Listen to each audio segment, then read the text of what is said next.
The old stories have been told 1,000 times. None of them are quite the same when I tell them.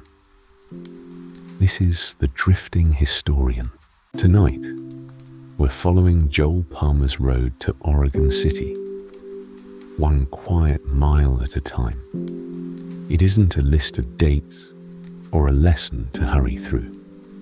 We'll stay with the things Palmer recorded in his account.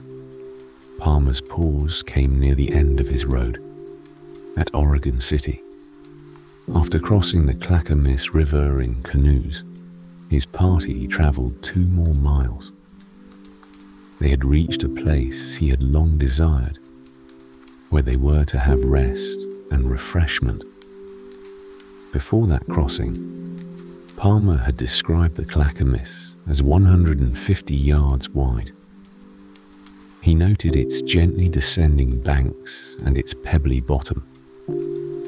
He also recorded a village there, and the split cedar boards called puncheons used in its houses. Then came Oregon City and the falls of the Willamette. Palmer wrote that his party saw the city and falls together through timber east of town.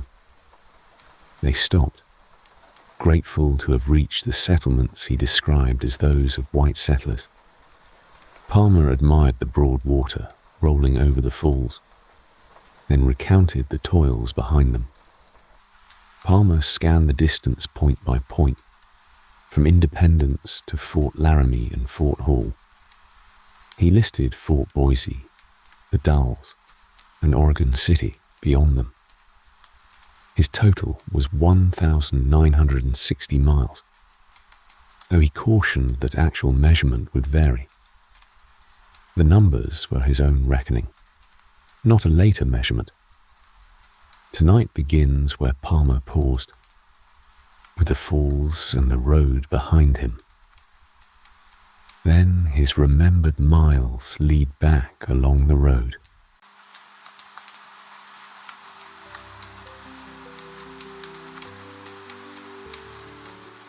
We meet Joel Palmer on the morning he finally left, the 16th of April, 1845, walking west with a young man named Spencer Buckley. Several young men from Rushville, Indiana, had planned to travel with them too. Each one backed out before Palmer and Buckley actually set off from home. They offered nothing more than wishes for success and safety. Palmer said goodbye to family, friends, and home with a truly melancholy heart. He had imagined that separation long before the morning it happened. If you had stood beside him on the road, you might have felt how much heavier it turned out to be than he expected. That is exactly what he told himself, that the reality reached deeper than he had known. Palmer expected unknown difficulties, privations and dangers on the undertaking ahead of him. He doubted whether the advantages he hoped for would repay the necessary time and expense. Still, he believed himself right, and he looked for the best possible outcome. Then he pressed on with Buckley, further along the road. We start where he did, on a pleasant day, with good roads under the wagon wheels. Palmer said conditions like that eased some of the gloom he carried from home. At Blue River, the travelers made their very first camp of the whole route. They settled on the bank at the start of a long and tedious journey. The following afternoon, they reached Indianapolis. Still just the two of them. Others had said they would join the party at that stop. Once again, nobody turned out willing to join the expedition. Palmer and Buckley had their horses shod well and bought medicines for the road. They travelled in an ordinary wagon drawn by 2 horses. After finishing those errands, the travelers put up for the night right there. The next day, one of the horses went lame on the road. They traded it away and took another animal in exchange. Palmer called the new horse Wild. Keeping it from breaking away with their whole outfit took constant watching and real effort. After about 34 miles, they reached Mount Meridian that evening. By then, they had succeeded admirably in taming it. Days of steady travel after Mount Meridian brought them, by the 24th of April, to the Mississippi, opposite St. Louis. The next morning, they bought trinkets, tobacco, powder, lead, and other supplies. Soon after, they set out again on the road towards St. Charles County. At the close of that day, they camped beside the Missouri River. Palmer compared its width to the Ohio at Cincinnati. The current ran quite strong for a fair stage of water. If you looked down at it, you would have seen water running thick and muddy. There, they overtook a German company bound west for California. It included 4 men, 2 women, and 3 children traveling together. A wagon drawn by 6 mules traveled alongside a cart drawn by 2. Palmer considered it poor transport for such a long route. Both parties would share the same road all the way to Fort Hall. A couple of days later, on the morning of the 26th, Palmer crossed the river at 9. The party covered 28 miles through country that rose and fell gently. The soil there looked good, though the district was poorly watered. Even so, the ground produced respectable crops for the people living there. The next day turned rainy and unpleasant for travel. The prairie rolled on, with timber standing in scattered places. Springs were scarce along that stretch of road. Families living there relied on rainwater for their supplies. Dodson joined the travelers on the road that day. Palmer called him a backwoodsman, traveling alone toward independence. Dodson agreed to share expenses and the outfit with them. The 3 men then traveled on together. They left at sunrise on the 28th of April, ready for the day's travel. After 6.5 miles, they reached Lute Creek. Recent rain had swollen the stream past any ford. They camped on its banks and stayed there the whole day. Wood ticks waited on the bushes and on the ground itself. If you brushed past them, they fastened onto your skin and held on with real tenacity. Pulled free, their heads sometimes stayed behind under the skin. That, Palmer wrote, left painful wounds in more than a few cases. Travel resumed the next day, through country that rose and fell gently. Palmer passed through Williamsburg and Fulton, where you would have seen corn, oats, tobacco, and wheat growing. He went on through Columbia and its timbered country. 5 miles further west, the party made its night camp. We crossed the Missouri with the travelers at Rocheport, just as May begins. They continued on through Boonville until night arrived. The day's ride measured 26 miles in all. Near Marshall, the country on the western side had better water than before. A few days later, they covered 23 miles through Missouri. The crops looked well, and the orchards showed successful cultivation. The country along this stretch was well timbered. Palmer considered it more improved and more pleasant than the Missouri country they had already crossed.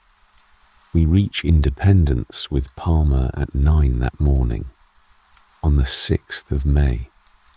The main emigrant party had already left a few days before. He and his companions hurried to lay in their supplies. By 5, they had moved forward about 2 miles. They camped beside a small creek with 4 Oregon wagons nearby. A large jug of whiskey came out of one of the wagons. By bedtime, every man in the group was intoxicated. A mountaineer sat with them and gave lessons about life in the mountains. By midnight, the camp had grown quiet. Palmer wrapped himself in a blanket and lay down beneath an oak tree. There, for the first time, it truly settled on him that he was on his way to Oregon. You can almost feel that quiet.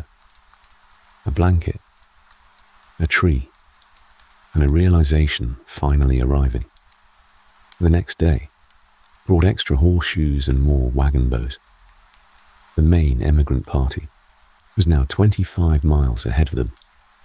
Missouri lay behind them at last. Indian country stretched ahead, largely rolling prairie. A couple of days on, they overtook Mr. Brown's emigrating company. It had 38 wagons and about 1,000 loose cattle. Palmer pressed on past it, still seeking another company of 100 wagons ahead. Darkness fell before his party reached it. The travelers camped on the prairie after staking their horses down. Wild Indian horses came galloping furiously past the small camp. Palmer's own horses and mules broke loose and followed the herd. Palmer and Dodson chased after them, but were quickly left behind in the dark. They gave up the chase after running 2 or 3 miles. In the dark, they could not find their own camp again. They reached it only after the night had advanced far. Buckley's word finally persuaded Dodson that they truly had returned. At daylight, Palmer and Dodson took up the search for the stock again. One mule turned up, already hobbled. While they were gone, the herd had drifted back near the camp. Buckley managed to catch the party's 2 horses. After a meal, the travelers searched again for the animals still missing. Palmer came back to camp, weary, hungry, and without hope. He saw Buckley and Dodson chasing the herd on horseback. The 2 missing mules were still running among the Indian horses. The herd won that chase, and the mules stayed free. The party resolved to let them go for good. Though the day was nearly spent, the team still covered 4 miles. They camped that night where the road crossed a creek. The next morning, they searched again for the mules. Without luck, they made the same resolution as before and pushed on with their journey. Palmer crossed the Wakarusa, passed through a wooded bottom into open prairie, and camped upon a ridge. 2 trails joined near that camp, running between the Wakarusa and the Kaw River, with little difference between them in distance. The next day, they passed a company of 28 wagons on the road. By nightfall, they reached the 100-wagon company they had been chasing. Palmer's party made camp beside a brook, 4 miles from the Kansas River. Guards shot several dogs there, and the tumult that followed was eventually quelled.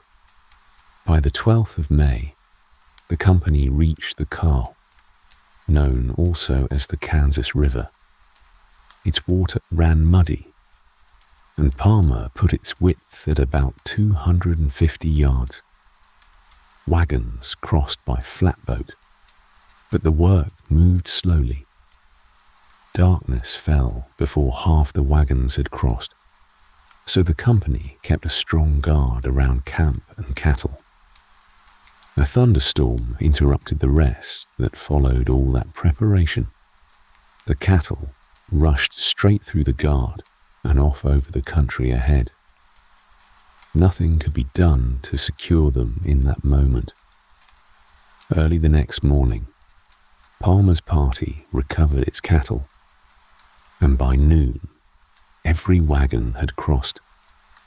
They travelled about 3 miles and camped near Big Soldier Creek. The camp gathered there to elect officers and organise the company properly. The officers serving until then had only been meant to last this far. Independence itself had chosen this spot for a thorough, complete organisation. The chief offices to be filled were pilot and captain of the organised company. Adams had travelled as far west as Fort Laramie once before. He carried Gilpin's notes, and he had with him a Spaniard who had travelled the whole route already. Adams offered to pilot the company to Fort Vancouver for $500. His payment was required in advance. Meek, for his part, had spent years trading and trapping among the mountains. He too had once travelled through to Fort Vancouver. Meek offered the same service for $250. Under Meek's proposal, $30 were due in advance. The balance would come due after the company reached Fort Vancouver. A motion arose to postpone the election until the next day. Then Meek reported that Indians were driving off the cattle. Rifles were taken up, and horses were quickly mounted. The company's 2,000 cattle scattered out over the prairie. About 2 miles off stood a small Indian village. Many people rode that way, hoping for word of the missing cattle. The chiefs came forward and greeted the party kindly. Through signs, they offered trade and the pipe of peace. When charged with the theft, they denied taking any cattle at all. Their conduct persuaded most of the party that the accusation had been wrong. One man was nevertheless taken to camp under guard. The captain assembled judges, and the prisoner was formally tried there. By Palmer's account, the evidence did not sustain the charge against him. The man was fully acquitted and allowed to return to his village. Afterward, most of the party believed the alarm had only been raised to delay the election. After breakfast on the 14th of May, the camp assembled again to finish its business of organisation. They chose S.L. Meek as pilot and Dr. P. Welch, formerly of Indiana, as captain. Lieutenants, judges, sergeants, and other officers were chosen too by the whole assembled camp. With the election behind them, the company harnessed its teams and travelled about 5 miles farther. They made camp with Big Soldier Creek on their right hand and the Carr River on their left. We leave them there for now, settled between the two waterways, a company freshly organised, but still finding its shape. Ahead of them lay more of this same work, more mornings of counts and choices. The road would carry them on toward the wider grass of the plains.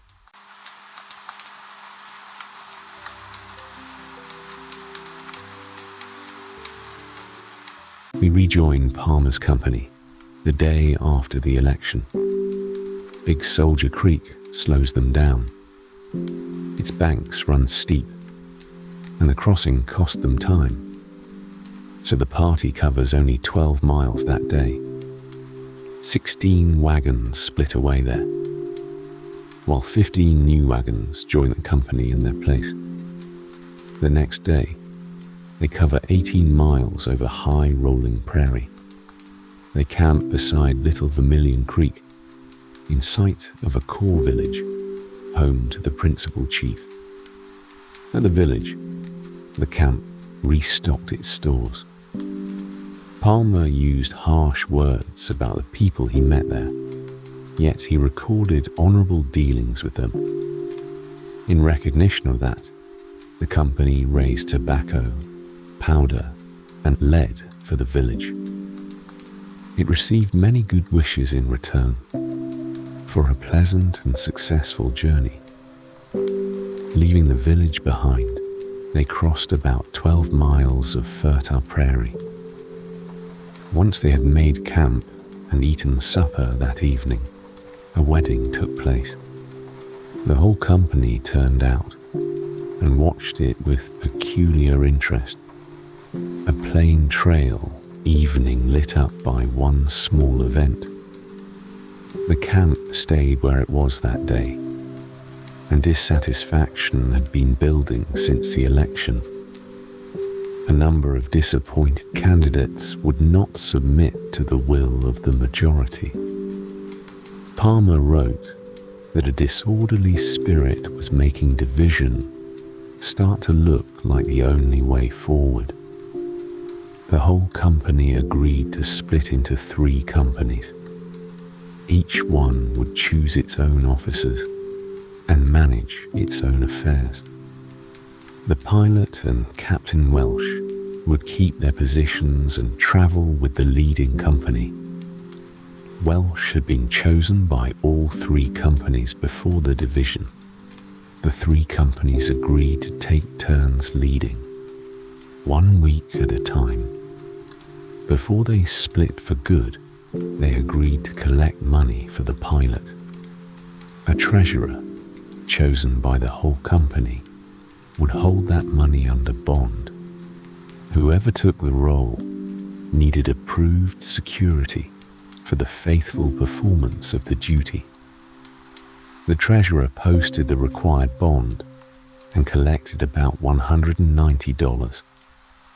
Some refused to pay, and others simply had no money on them. Even so, the arrangements were settled well enough before the division.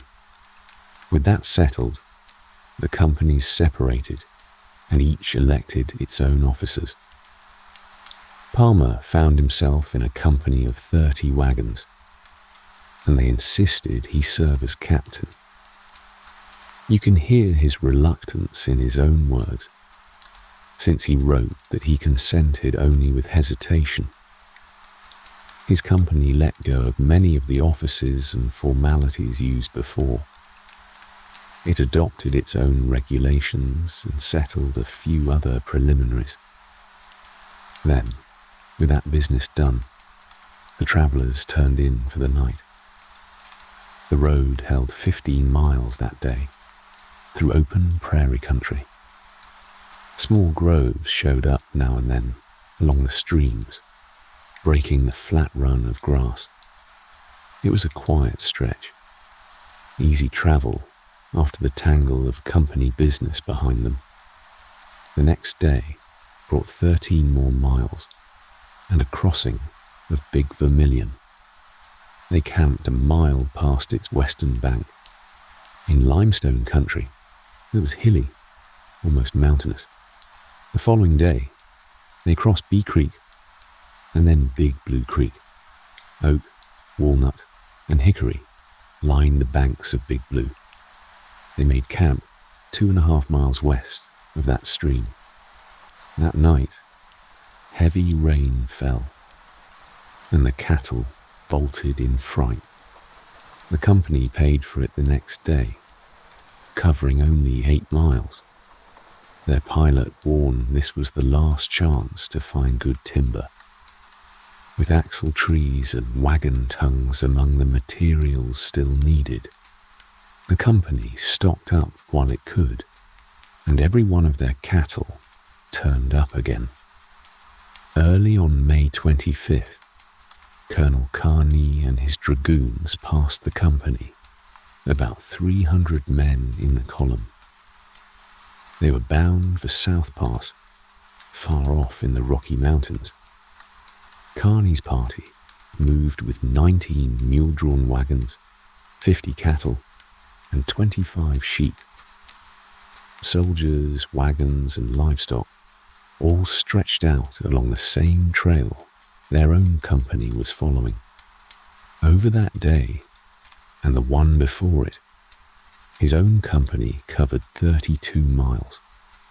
During those 2 days, they crossed several small streams lined with trees, and the soil was fertile wherever they went.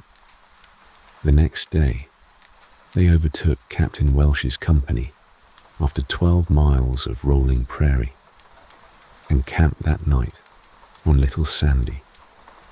Their turn came next to travel out in front, and Captain Welsh and the pilot joined them for it. The country around them seemed highly suited to settlement, with good soil and streams lined by timber. By afternoon, the route reached the Republican Fork of the Blue River, and they would follow that river for 50 miles. Oak, ash, and hickory stood along its banks, opening here and there into fertile bottoms. Cottonwood and willow grew there too, in places. Wild pea vines spread abundantly through the bottoms. If you had picked one, you would have found it smaller than a common garden pea, though pleasant to eat all the same. Along the way, they spotted a few wild turkeys. By May 31st, they reached a point on the Republican Fork where a trail turned off toward the Platte River. The Platte lay about 25 miles from there. The company chose the left-hand route. 9 or 10 miles beyond that trail, they made their last camp on the Republican Fork. The next morning, they set out at their usual hour and crossed open country toward the Platte River. They measured that day's road with a chain and found it to be 18.5 miles. The route ran through rolling prairie, with a little standing water pooled in one spot. 2 miles before the Platte bottom, the prairie turned extremely rough. The country along the river ran sandy in both directions, and they camped beside a marshy spot left by the river's overflow. An island across from camp was covered in timber, and the party waded the river shallows to reach it for fuel. On the mainland, by contrast, there was not a tree to be found. Near camp, the Platte bottom stretched 3.5 miles wide, covered in excellent grass. You could tell why the cattle ate so eagerly once you learned the reason. Palmer put their appetite down to a salt-like substance sprinkled over the ground. Large herds of antelope crossed their view that day, out across the prairie. Heavy rain came again that evening. By then, their week of travelling out in front had come to an end. They made only a short drive and picked a spot to stop for washing, about 6 miles up the Platte River. Palmer's 2-week term as captain had also come to an end. A new election chose the same captain once more. Captain Welsh had been travelling with them for a week by then, and Palmer recorded some dissatisfaction with the authority Welsh seemed inclined to use. Waiting on every company, they believed, was poor policy. Their provisions were considered barely enough for the journey ahead, and they believed they needed to make the best use of every day. One company, they thought, was 2 or 3 days behind. His company proposed ending the old arrangement that made every group wait on the others. Instead, each company would use the pilot in its own turn. At first, the other companies would not agree. While they stayed at the washing camp, one company passed them by, and a second still lagged behind. The next stretch covered about 8 miles before they halted at noon. The shorter drives gave the rear company time to catch up, though no news of it had come yet. Along the way, we learn of them meeting 75 or 80 Pawnee people heading home from the spring hunt. Over the next 2 days, they passed Captain Stevens's advance company, then let it pass them back. On the first day, they covered about 12 miles and moved ahead of it. On the second, they covered about the same distance and let it go by again. At noon, Stevens's company stopped with a broken wagon axletree, and when Palmer's company passed it a second time, it gave offence. Stevens's company would not accept their terms. Palmer's company resolved to act on its own from then on. It dissolved its connection with the other companies and travelled independently after that. The next day, they advanced 20 miles on a good road. Out here, ordinary fuel was nowhere to be found, so that night's camp burned buffalo dung instead. It burned freely. The day after, they covered 16 miles through poor grass in the Platte Bottoms. The poor grazing owed to the buffalo herds that had grazed there before them. The bottoms themselves ran between 2 and 4 miles wide. Buffalo paths cut across the bottoms from the bluffs down to the river, spaced out at varying intervals. They measured about 15 inches wide and 4 inches deep, worn as smooth as if someone had cut them with a spade. That night, the company camped on the riverbank. They counted 3 other emigrating companies within 3 miles, 2 above them and 1 below. Their wagons numbered 52, 13, and 43 against their own 37. Around then, Palmer found the company's cattle going lame. Most of the group turned their attention to fixing it. He traced the trouble to sharp, dry stubs left behind after the prairie had been burned. Those stubs wore at the cattle's feet and irritated them. The feet grew dry and feverish, then cracked open at the hoof. Rough grass and dirt worked into the cracks, and the feet could fester and swell from there. The treatment for it went like this. They washed the foot with strong soap suds and cut away the diseased flesh. Then they poured boiling pitch or tar over the sore. He wrote that the remedy worked well when applied early enough. For a worn heel, he recommended tar or pitch applied with a hot iron. That night, at least, camp had plenty of wood for the fire. The next day, they advanced about 12 miles.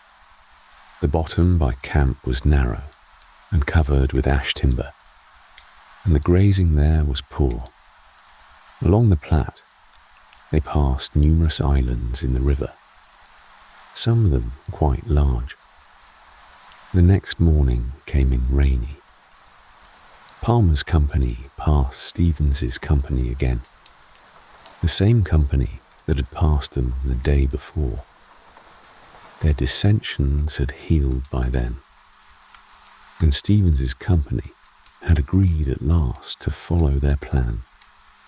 Over the next 2 days, they covered 15 miles each, and the grazing stayed poor the whole way. Before making camp, they pass through a large prairie dog town, and we can slow down here for a moment. Palmer called these prairie dog towns singular communities, common all along the Platte's banks. Some, he said, covered as little as 100 acres, others as much as 500. The one the company passed through that day covered somewhere between 200 and 300 acres. If you had looked closely at one, you would have found the prairie dog larger than a common grey squirrel. Its colour was dun. Its head shaped something like a bulldog's, and its tail ran about 3 inches long. Prairie grass was what it lived on. Like rabbits, the animals burrowed down into the ground. As they dug, they threw up heaps of earth, and sometimes large stones, which stayed piled at the mouths of their holes. Each burrow entrance measured about 4 inches across. It ran at a slant into the earth for about 3 feet. From there, you would have found the tunnels branching in every direction, connecting to one another on every side. It was a whole town built under the grass. Palmer had his own read on how the animals reacted to someone approaching. Some kind of order seemed to be at work among them, he thought. You can almost hear it start. One animal running to its burrow entrance, squatting down and giving a shrill bark. At once, smaller animals dropped back into their holes. The larger ones squatted at their own doors and joined the barking. If you had kept walking closer, you would have watched every last one of them disappear underground. One more detail caught Palmer's eye before they moved on. He wrote that he had often seen little screech owls living right alongside the prairie dogs, sharing the same ground. We leave the dog town behind us now, and the road ahead only opens wider.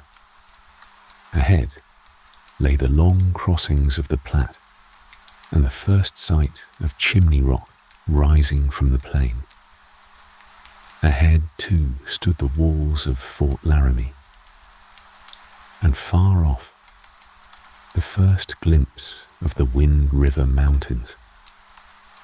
The trail was still carrying them west, we with them, one quiet mile at a time.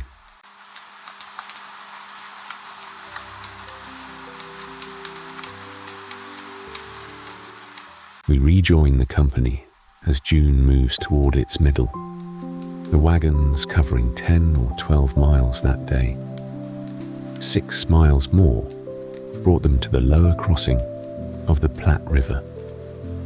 The crossing stood 5 or 6 miles above the forks, where high ground began. A trail crossed the left bluff, but the company took the right trail and forded the South Fork. That channel of the Platte ran about a 1/4 mile wide.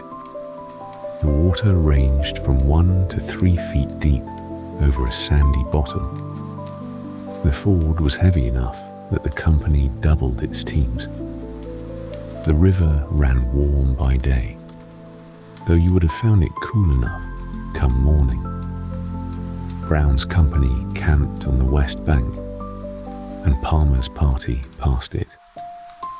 2 days on, the company followed the road between the forks, whose direct distance was less than 4 miles. The road itself ran at a slant and reached the North Fork about 9 miles from camp. The route descended a hill near the river, followed the bottom, and then climbed the bluff. Emigrants were advised to keep the bluff for 16 or 17 miles. They then descended a ravine and rested upon the river bank. A couple of days later, the company halted for washing and resting its teams. At daylight, buffalo entering the river caught the camp's scent and retreated toward the farther bank. Hunters returned with buffalo meat, and we watched the camp begin jerking it, the method used whenever salting was impractical. The meat was sliced thin and placed upon a scaffold. Forked supports stood about 3 feet high, with small poles laid across them. A slow fire beneath the meat supplied heat and smoke. The process finished in half a day. An occasional sunning would keep the meat for months.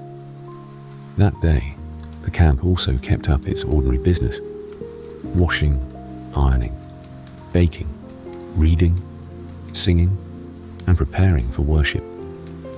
A few days on, 5 miles over the ridge brought us to Ash Hollow. The trail from the east side of the South Fork joined their route there. The road then turned down the hollow toward the river. A fine spring lay a 1/4 mile from the river, with wood and grass around it in abundance.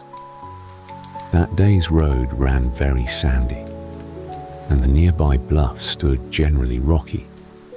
At Ash Hollow, the company also saw 2 companies it had passed earlier. While Palmer's group rested along the North Fork, those companies had taken the South Fork.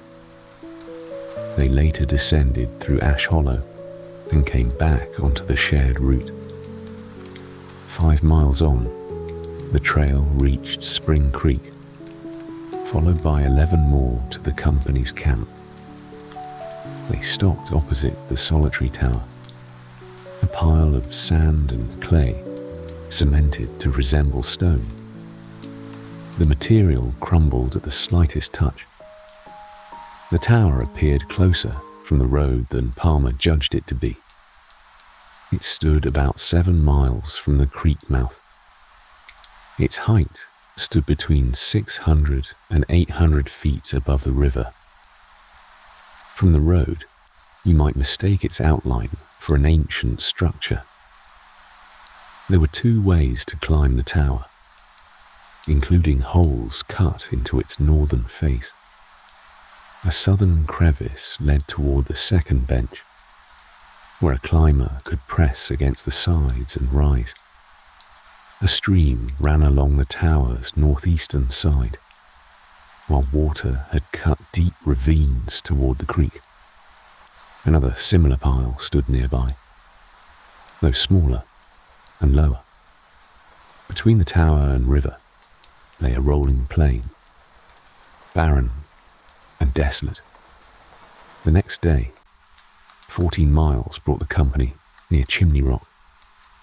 You would have seen its shape long before reaching it, a sharp point rising from the same pale material as the solitary tower.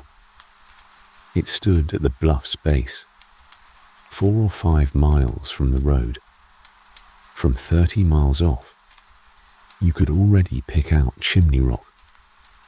Palmer compared it to a haystack, with a pole rising far above its top, an appearance he called unpoetical. A few days later, the road crossed Scott's Bluff, where the company found a good spring, wood and grass. Palmer recorded a melancholy tradition behind the bluff's name. In that account, Scott was left behind after a trading party lost its peltries and food. Later travelers supposed that bones found nearby were his, and named the bluff for him. 2 days on, the company reached Fort Laramie after 62 miles of travel. Palmer calculated roughly 630 miles from Independence. The next day, Palmer's camp remained at Fort Laramie, and we rested there with him. Some emigrants shod horses and oxen, while others traded at the fort. Flour, sugar, coffee, Tea, tobacco, powder, and lead sold readily at high prices. That afternoon, families prepared a feast and a long talk.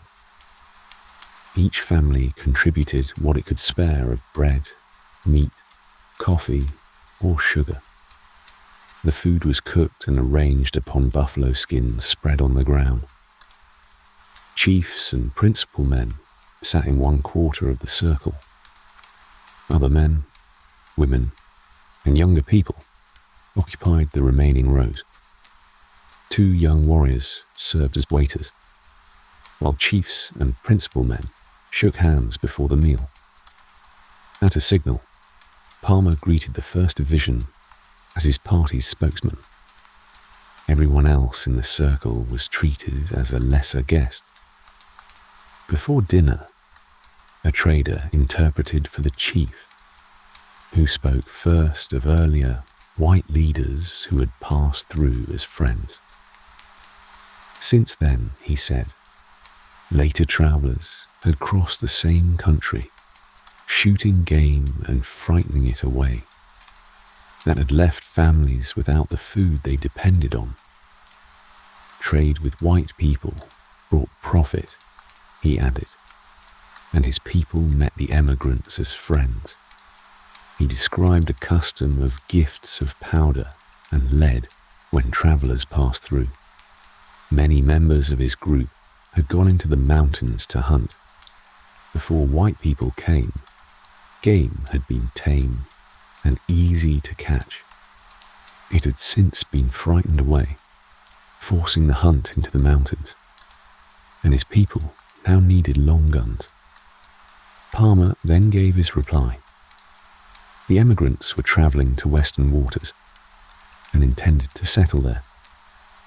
They passed through the chief's country as friends, not enemies, and the feast, the handshakes, and the pipe stood as signs of that. His party was ready if enemies molested it, and more of their relatives were coming behind them. Those travellers, he said, could expect the same kind treatment. Some of the emigrants expected a return. The group were not traders and had no powder or ball to give. They were going to plough and plant with nothing beyond their own needs. His reply ended there, with the guests told to eat what had been set before them. The serving began with a tin cup placed before each guest. The chiefs were served first, then bread and cakes were distributed. Meat and coffee followed once everyone was served, and eating began at the chief's signal. After the meal, the guests departed with food they could not eat. Fort Laramie stood on the west side of Laramie's Fork. It stood 2 miles from the Platte and belonged to the North American Fur Company. Another fort, Fort John, stood about a mile below it. Fort Laramie was built of adobes, with thick walls and picketed tops. Posts held the roof timber, which was covered with mud. An open square lay at its centre, with dwellings, storerooms, workshops, and offices facing inward. Entrances stood at the north and south. An additional eastern wall enclosed the stables and corral. Near the fort stood a 4-acre cornfield that Palmer expected would fail. Fort John used the same material, though it was less extensive, and a company from St. Louis occupied it. The next day, the company left Fort Laramie behind and moved 5 miles along the riverbank. There it found a camp where its teams could rest. 2 days later, they reached Big Spring after 10 miles, where water issued from a hill's base. It ran through a sandy hollow, 1/4 mile below the road. The party found the water too warm to taste pleasant. 5 miles beyond the creek, the road divided, and Palmer chose the right-hand trail as the better route. That trail crossed what Palmer called the Black Hills. The dry season had parched the vegetation and left the grazing miserable. After 18 miles, they camped on bitter cottonwood. The next day, the country turned very rough, though the road itself held up well. That morning, some cattle were missing. 4 company members started back to look for them, while the party rested at Horseshoe Creek, a clear stream lined with trees. Wide bottoms on either side were covered with excellent grass.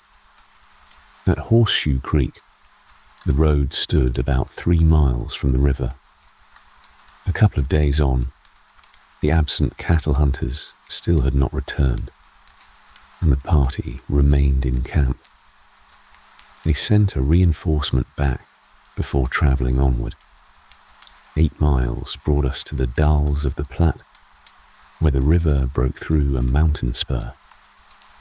Perpendicular cliffs formed the left river bank. Several kinds of strata showed in the cliffs, yellow, red, black, and white among their colours. A narrow riverside slope gave a foot traveller passage along the water, with scrubby cedars above. Palmer followed the river until fallen rocks offered a slope, then climbed with a pole and another person's help. He found rough black rock with cedar and sage. The ridge descended gradually toward the road, while the canyon river ran broad and looked deep. A stream entered there, suggesting seasonal torrents from its appearance. He described a possible route around the canyon, though his party did not take it. It rested only on how the country appeared. The next day, the road left the river bottom and wound back toward the hills. The party encamped at Big Timber Creek. The following day, they reached a small branch after 6 miles. Seamed, variegated marble showed there, with red shale hills and stone coal nearby. Grass covered the hills, while streams held cottonwood, willow, and box alder. That stretch of road ran very dusty, while the following day brought a generally good road with difficult places. 2 wagons upset, though the damage was slight. The party crossed streams flowing from the Black Hills, with currants and gooseberries growing beside them. A few days on, 3 miles brought them to Deer Creek, where bottom land and timber lined its banks. During roughly 12 miles that day, the road continued largely through barren river bottom. The next day, sand and heat had loosened our wagon tires. Axletrees and tongues had also broken, so we stopped to repair the wagons. Without bellows or an anvil, Palmer's party improvised. They removed the tires, fastened thin hoops upon the wheels, then heated and replaced the tires with good results. The following day, another axletree broke at a ravine crossing. The road remained mostly on river bottom, through country that stayed largely barren. 2 days on, they reached the North Fork crossing after 6 miles. By afternoon, all had crossed safely and moved half a mile to a timber grove for camp. Colonel Kearney's returning dragoons camped near the crossing, and many among them were sick. The next day, the party camped at Mineral Spring. The road then left the Platte and crossed the Red Buttes. Buffalo covered the plains in that region. The following day, grazing turned very poor. The company divided into 5 smaller parties to find forage. Palmer's division had 11 wagons and found grass with less difficulty. A few days on, they passed a spring in willow thickets. The road wound around a hill and past marshy springs, where good grass appeared only in patches. Their camp stood beside a small branch entering Sweetwater. The next day brought us to Independence Rock, a solitary pile of grey granite. It stood in an open plain beside Sweetwater, with travellers' names and dates cut or painted upon it. You might have added your own name beside them, the way so many already had. The party camped above the rock after 13 miles. The next day, they reached the gap, also called Devil's Gate. Sweetwater broke through a grey granite mountain spur with little vegetation. The road passed through a lower gap south of the creek's canyon, then turned up the Sweetwater Valley. The next day, the road sometimes left the creek for Sandy Plain. On July 14th, Palmer met people coming back from California and Oregon, and their reports about those places did not agree. Later that day, you would have seen it too. The long-awaited Wind River Mountains, white with snow above the plain. Naked rock stood nearby, while high-timbered mountains rose 10 or 12 miles away. The valley held no timber and little vegetation, and the party made camp near the Narrows. The mountains rose ahead of us still, with the road not yet done climbing toward them.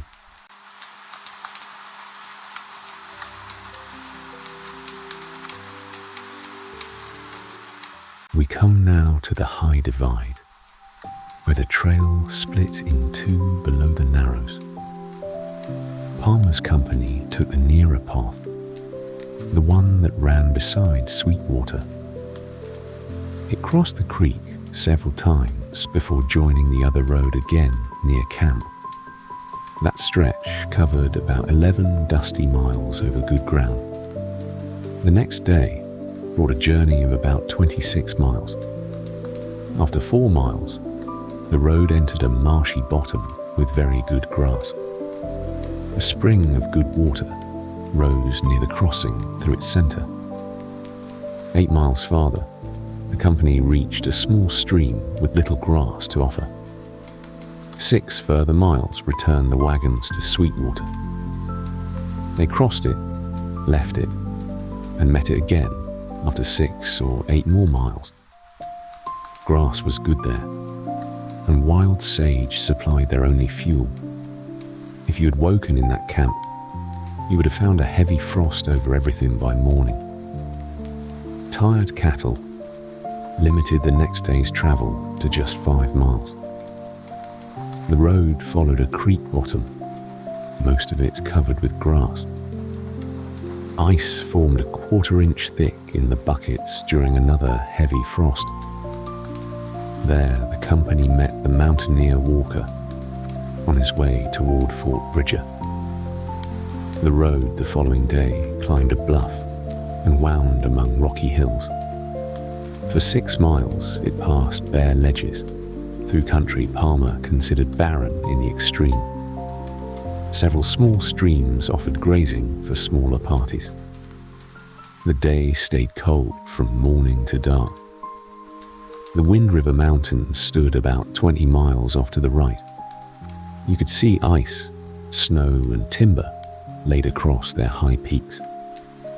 The southern end was visible, while the range ran north beyond sight.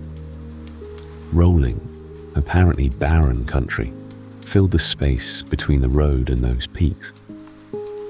On July 19th, the company climbed the southern bank of Sweetwater.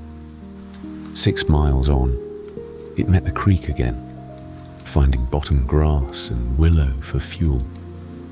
After 2 more miles upstream, the wagons crossed back and left Sweetwater behind for good. That same day, they crossed the ridge that divides the waters of the Atlantic from the Pacific. You have just crossed the spine of the continent, and Palmer believed this ridge marked the true summit of the Rocky Mountains. 6 miles farther, a spring ran off toward Green River and the western Colorado. The company rested on good grass until 4, then crossed the plain toward Little Sandy. 10 miles brought them to a dry channel where they dug down a foot for water. What they found was brackish and tasted unpleasant. White sediment covered the ground, and another 10 miles still lay ahead before Little Sandy. The company reached Little Sandy at 1 in the morning, after 31 miles on the road. That road had crossed a dusty plain of light sand and withered sage.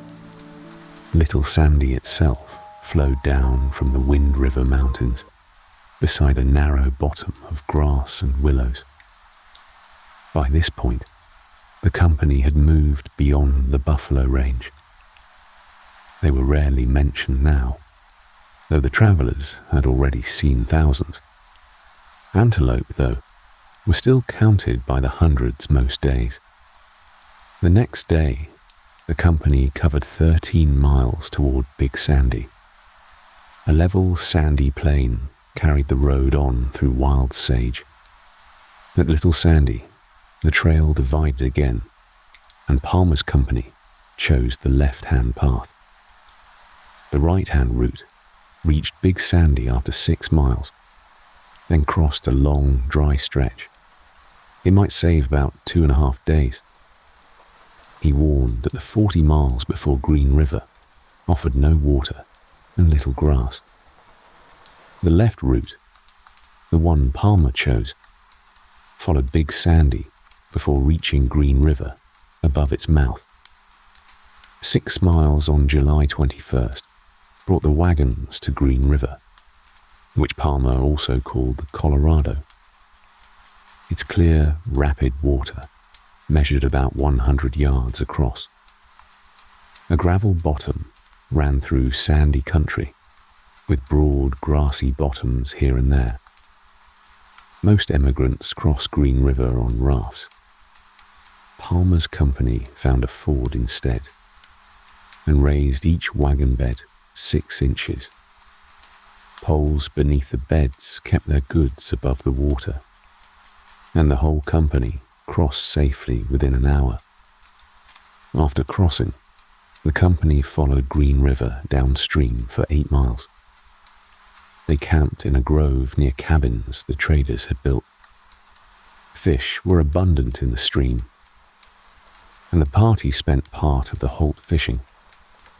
2 days later, the road left Green River near their camp. It crossed 15 miles of high, barren country toward Black's Fork.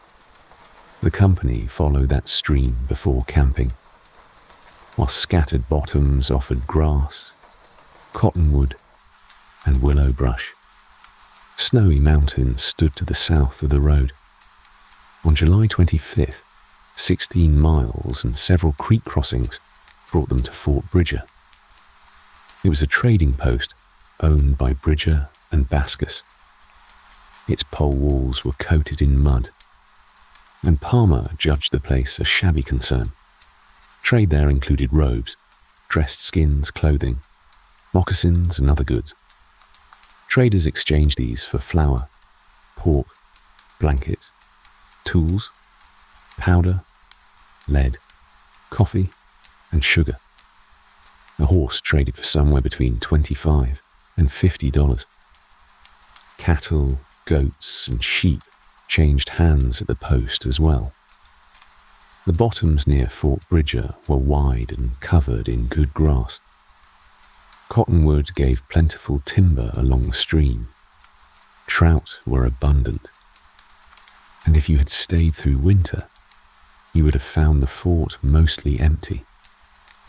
The company stayed at Fort Bridger through the next day. The morning after that, it turned west again, toward Little Muddy. 8 miles brought them to Little Muddy, where the water was poor, the grazing worse, and the hills difficult. The following day covered 16 miles in all, with 10 of them bringing Big Muddy. Their course along Big Muddy ran almost due north. The company camped beside that creek, in limestone country. 2 days later, the road continued 16 miles along Big Muddy, through country that was very rough going. Better grass and fine springs appeared nearer the creek's head. A few beaver dams turned up along the way as well. The next morning, 12 miles brought them to a ridge, dividing the waters of the Green and the Bear. The ridge stood high, though the climb proved manageable enough. The full day covered about 25 miles. A ravine below the ridge carried water down toward Bear River. That valley ran between 4 and 5 miles wide. Willows lined the river, and you could see snow still sitting on the distant mountaintops. That evening's camp stood on sandy ground beside Bear River, among wild sage.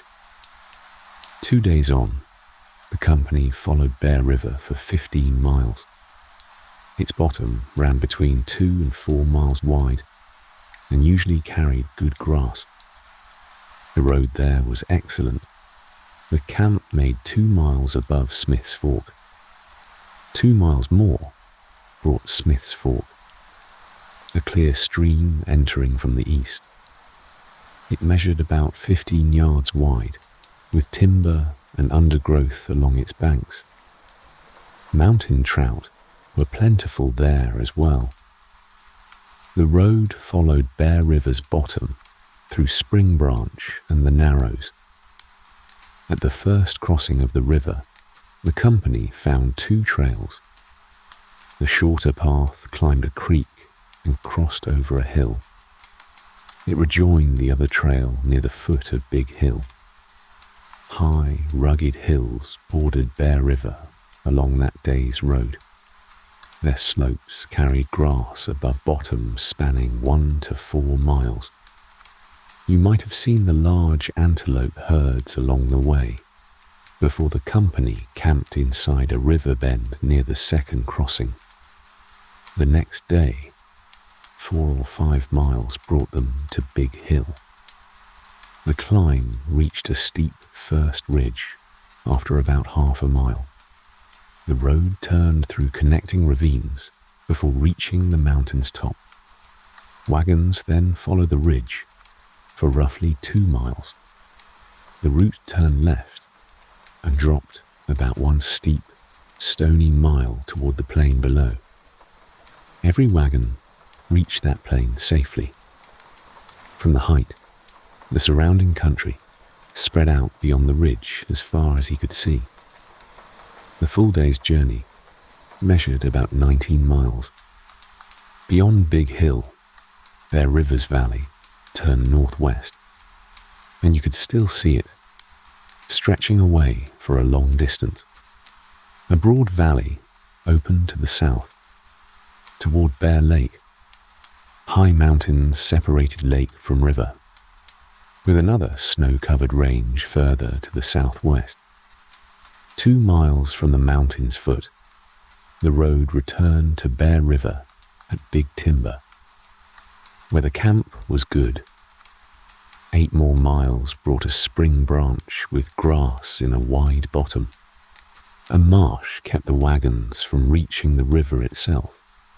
8 miles on August 4th brought the company to Soda Springs, where several white mounds stood among cedar and pine. One measured about 10 rods long and 3 or 4 rods wide. He put its height somewhere between 25 and 30 feet. Water rose at different points. and left behind a hard crust, which Palmer believed kept building the mounds larger.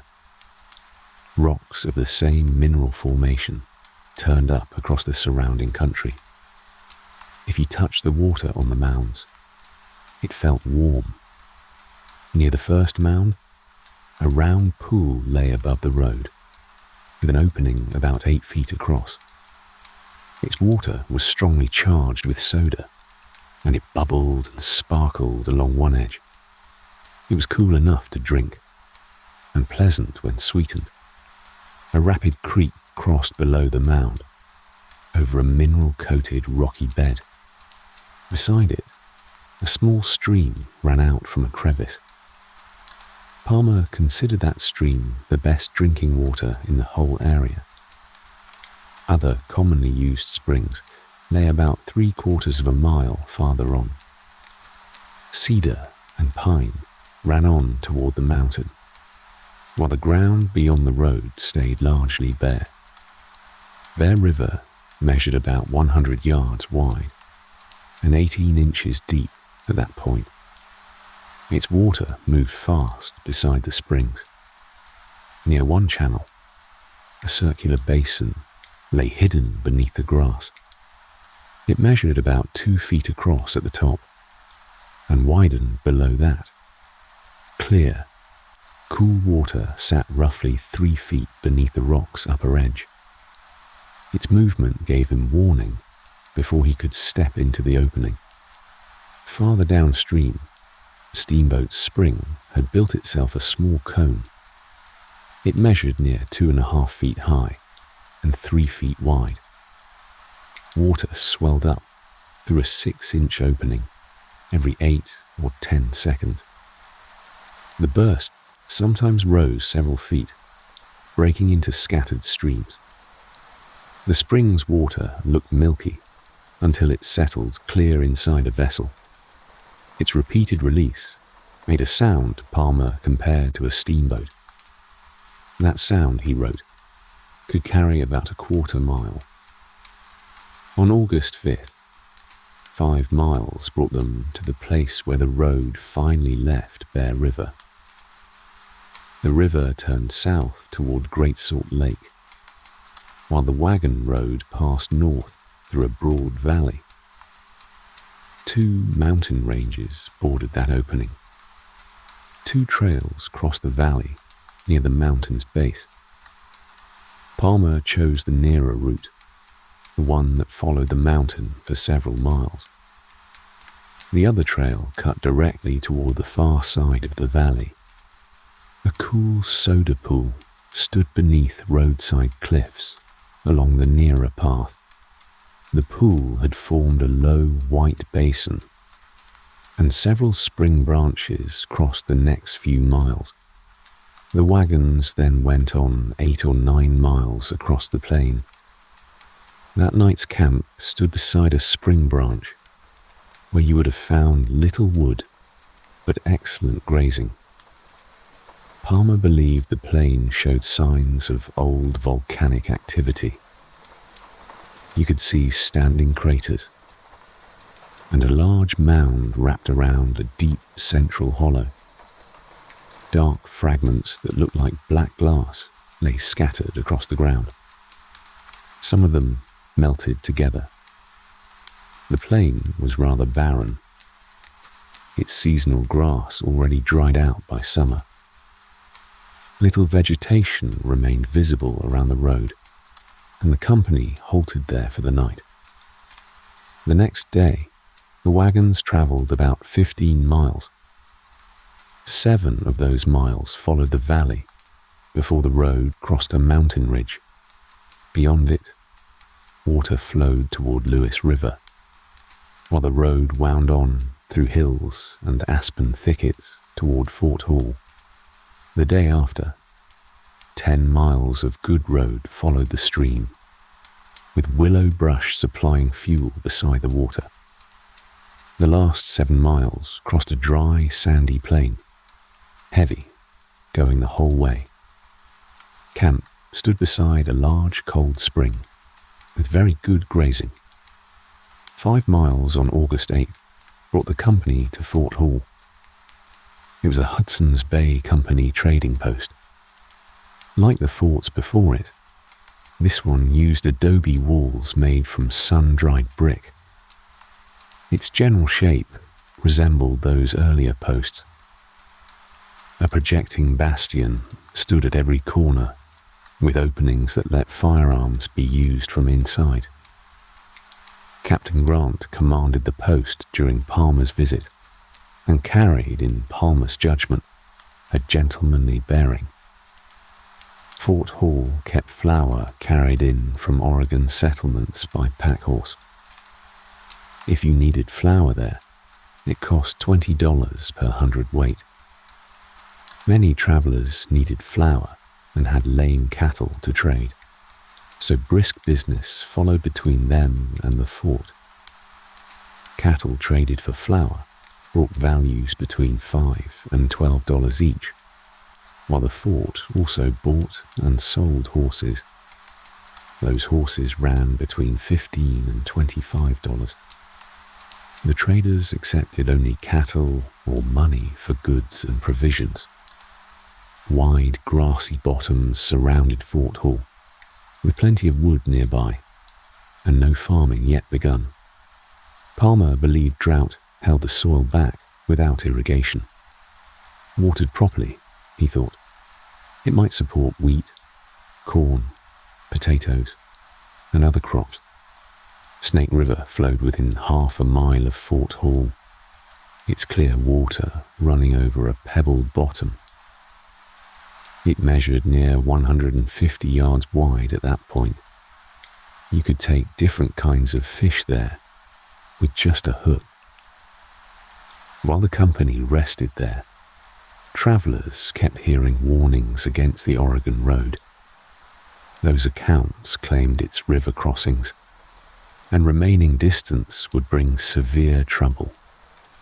Palmer treated them as stories told to emigrants, stories whose tellers were pushing California instead. California's route was described as shorter than Oregon's, and its backers claimed several other advantages besides. These went down as inducements offered at Fort Hall. They stayed claims, never measurements he had taken on his own journey. Palmer judged Greenwood's claims false, even as Greenwood and McDougall kept promoting California among the emigrants. By his count, 35 or 36 wagons accepted their guidance. That judgment was his alone, set down plainly in his own account. About 15 wagons had already been made ready for California, and the others joined them, forming a train of 50 in all.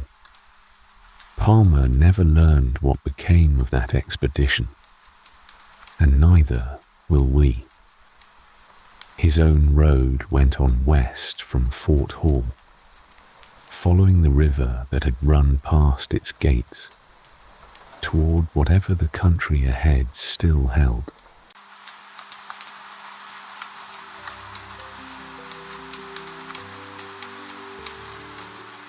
We pick up the road on August the 9th, just as Palmer's company left Fort Hall behind them. They covered about 8 miles that day. 5 miles brought them to the crossing of Portneuf, a mountain stream some 80 yards wide. Beyond a steep-banked slough, 2 more miles brought them to a camp on the Snake River, where 8 additional wagons joined the company. The company stayed beside the Snake River, all through August the 10th. The next day, 8 miles brought them within a mile of American Falls. Springs supplied their camp there, and a river island gave the cattle excellent grazing. The sandy sage plain around them was extremely barren. 15 miles on August the 12th brought them to Levy Creek, also called Beaver Dam Creek. Its small stream fell through several falls. forming what Palmer called a handsome cascade. He thought beaver work had shaped its built-up look, and a better camp lay 2 miles farther on. The water seemed to hold soda, and nearby stone formations seemed to come from that same water. 8 dusty miles further on, they reached Cassio Creek, where the California Trail split away from Palmer's Road. The following day covered 15 stony miles toward Marshy Springs, where little grew beyond wild sage and wormwood. The road on August the 15th crossed 8 miles of sage plain before it reached the marsh stream. Its channel held little running water, just a scatter of pools. 3 more miles brought them to river bottom and a good camp, where the road left the stream near its lower end. The next morning, 4 miles brought them to Goose Creek, where the crossing proved difficult and no suitable camp appeared. 7 more miles returned the company to the Snake River, though little grass grew along it. Another 12 miles brought Dry Branch, where water stood only in pools. By the day's end, you had covered about 23 dusty, partly stony miles. Near Dry Branch, the Snake River ran through a deep, rocky canyon. Some of its cliffs rose nearly straight up, close to 1,000 feet high. The water narrowed from several hundred yards above the canyon to just 75 feet at one fall.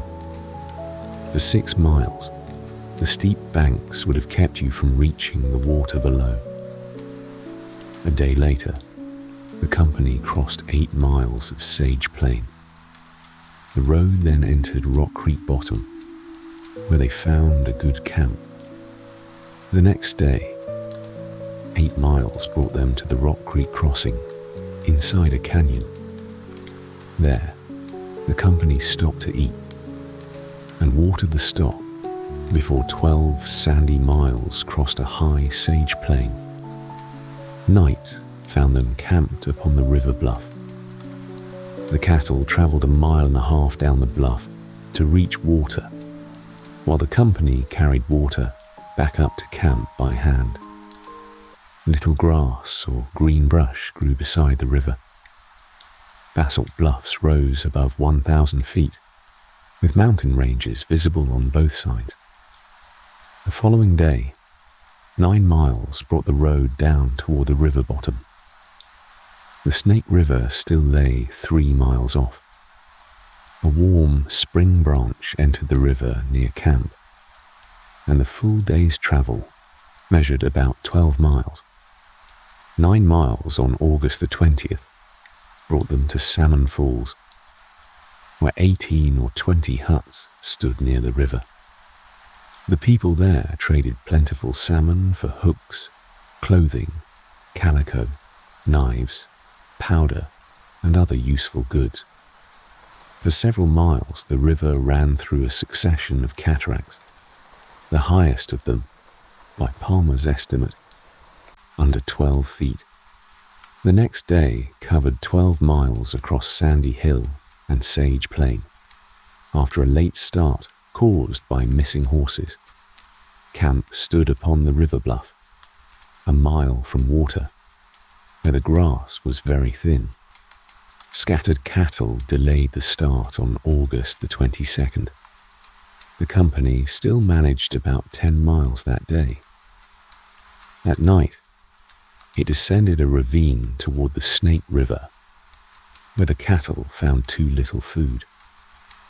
The following morning, the wagons climbed back uphill for 1.5 miles. 3.5 miles more brought them to the Snake River crossing. A steep hill dropped into the river bottom, where grass covered the shore and 2 islands. The first channel toward the nearer island was manageable enough. The next passage required wagons to enter upstream and angle back toward the road. Gravel formed the bottom beneath uneven water, and horsemen rode ahead to find the deeper holes. The broad final channel ran with rapid current for 300 yards. It took 4 to 6 yokes of oxen to pull each wagon through. 2 drivers were placed beside every wagon during the crossing, while goods likely to suffer from water were raised up above the wagon bed. Here you feel the size of the work it took just to keep moving west. The crossing began at 11 and finished around 1 in the afternoon. The goods reached the far shore without damage. 2 more miles brought ample grass, wood, and water, and the company made its camp there. The day after, the wagons travelled only 6 miles.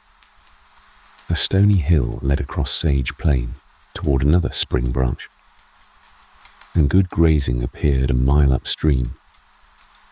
Grassy mountains rose nearby, with pine groves and numerous streams coming down their sides.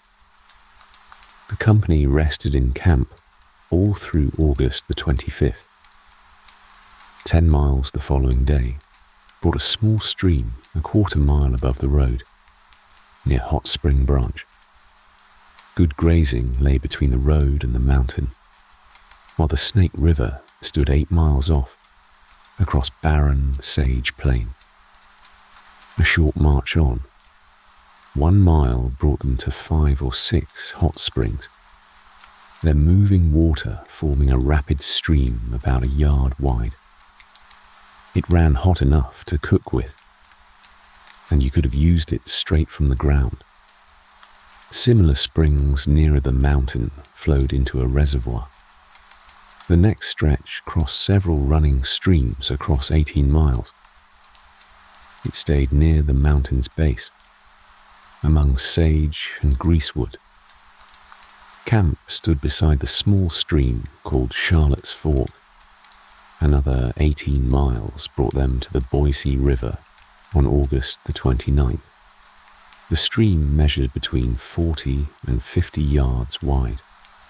Salmon filled the water, and balm of Gilead trees lined its banks, with grassy bottoms stretching 2 or 3 miles across. A day later, the company covered 11 miles along bottom and bluff. Communities along the Boise River kept many horses and sought clothing in trade.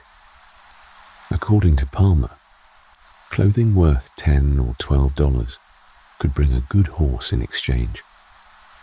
14 miles on August the 31st continued down the Boise River Valley, and the next day's crossing point lay 2 miles from camp. Some bottoms carried grass, while others held sage and greasewood. Brush grew more widely than timber beside the dusty riverside road. On September the 2nd, the wagons reached Fort Boise, a Hudson's Bay Company trading post north of the Snake River. It stood a mile below where the Boise River met it. Palmer said its materials and design matched Fort Hall, though Fort Boise was smaller.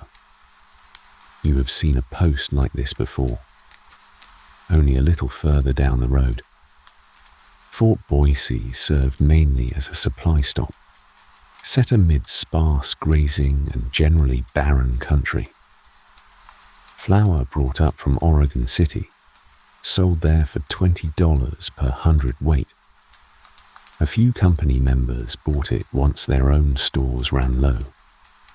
The Snake River ford lay about 400 yards below Fort Boise.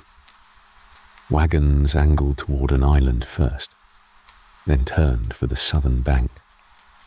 The water there was deep, but not rapid, over a firm, smooth bottom. Some of the smaller work cattle had to swim it. Poles laid across the wagon beds held the loads up above the water, and their weight also helped keep the wagons steady as they crossed.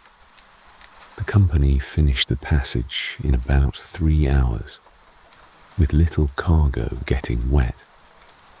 Camp stood half a mile upstream, beside an island used for grazing. 15 miles on September the 3rd brought them to the Malheur River, and a good camp. The stream measured about 10 yards wide. It wound down from mountains in the southwest, through hills, sage plains, sand, and fertile bottoms before joining the Snake River. Nearby, hot springs resembled the ones seen earlier along that same river. 2 trails divided in the bottom above the Malheur crossing. Here we meet a real fork in Palmer's road. Palmer recorded a proposal from a man named Meek for a different route to Oregon. Meek claimed to know the country leading toward the Deeshoots River, and he said it would save about 150 miles. According to Palmer, roughly 200 families accepted Meek's proposal. They had turned off to follow the Malheur about 10 days before. The next day, 10 miles brought them to a sulfur spring. Another 10 miles reached Birch Creek, where the company made camp. The rolling country looked largely barren, with no timber along that day's road. 8 miles on September the 5th crossed hilly mountain country. 3 miles brought them to the Snake River, and 5 more brought them to Burnt River. The road stayed good through those hills, and Burnt River offered a good camp. The company followed Burnt River for 12 miles on September the 6th. Palmer called this their hardest road since they had set out. Its rapid 10-yard channel forced frequent crossings beneath high grassy hills, and the route also wound across steep side hills and thick brush. You feel this stretch differently than the open sage plains behind you. A day after that, another 12 miles of rough travel followed. The road alternated between creek bottom and narrow mountainside. Men sometimes leaned their weight against the upper sides of the wagons to help keep them level on the sloping ground. Birch, cottonwood, and alder grew beside the creek, and thick brush narrowed several stretches of road. 2 wagon tongues broke while crossing deep ravines.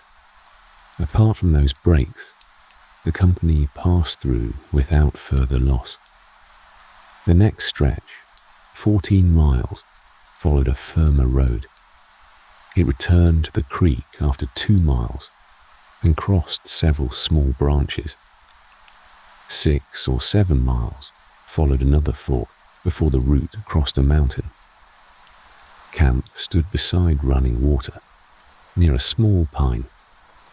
16 miles along a winding road followed next. After about 13 miles, it reached a slough within the Powder River bottoms. The Powder River measured between 8 and 10 yards wide. Snow showed itself on high mountains to their left, near its source. You are far enough now that the peaks hold snow even in September. Pine timber covered those mountain slopes and reached down to broad bottoms between 6 and 7 miles wide. The soil looked fertile, likely to produce abundant crops. Another high range stood 15 or 20 miles to the right. Grass covered its base, while heavy pine grew along its sides beneath bare summits. Those summits held a pale shine that Palmer compared to distant snowy mountains. Rolling ground and wild sage filled the valley below, where many wild birds gathered as well. The next day, the company followed the Powder River Valley for 10 miles.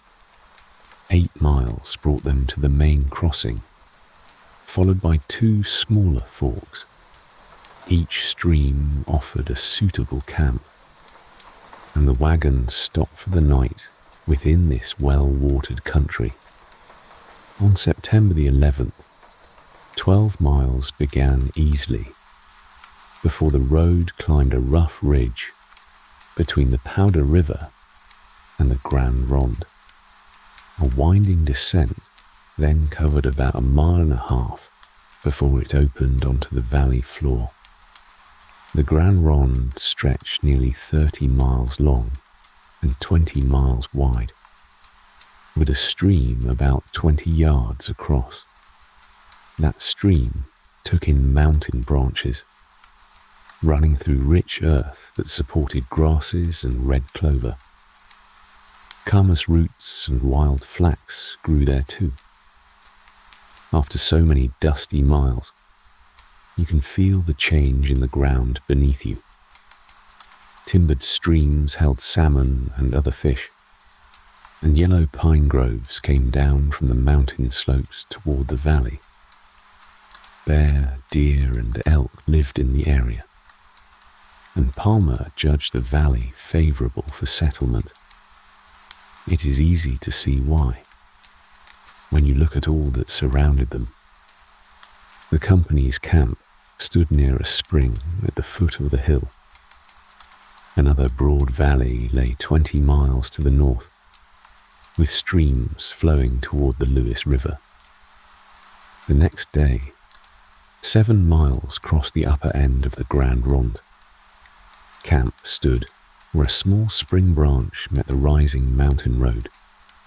Visitors came bringing wheat, corn, potatoes, peas, pumpkins, fish, skins, and moccasins, trading them for clothing and other useful goods. The following day, the road climbed steeply out of the Grand Ronde. 6 or more yokes of oxen were needed for each wagon across 2 miles. Rolling prairie and yellow pine groves covered the summit, with greener grass growing among the trees. After 4 stony miles, the road dropped for 1 mile, crossed the Grand Ronde River, and entered another grassy bottom.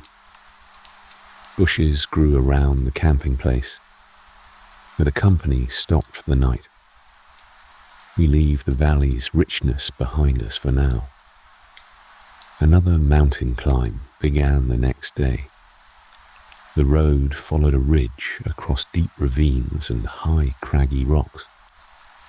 Open plains alternated with thick timber and fallen trees. Across country Palmer found extremely rough. Small prairies opened up within the broader timber country. Palmer considered the valley soil rich, and the company camped south of a north-running mountain range. Plentiful water lay within a ravine a 1/4 mile from the road.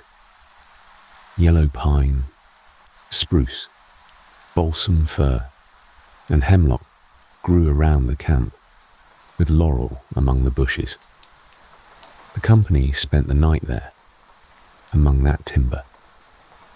On September the 15th, the company traveled 9 miles across the main ridge of the Blue Mountains.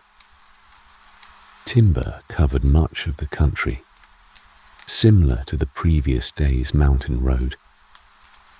Far to the west, the Cascade Mountains came into view. We have been climbing for days, and now the west opens up ahead of us. Snow-covered Mount Hood, the highest peak in the range, appeared about 150 miles away. Palmer compared its pale shape to a white cloud resting above the neighboring mountains. Mount St. Helens stood farther north, beyond the Columbia, while the company halted for the day at Lee's encampment. You can hold that pale shape in mind as the road bends west. Ahead lie the Umatilla River, Fort Walla Walla, and the Dalles. There the wagons will meet the Columbia and face the question of how to get past it.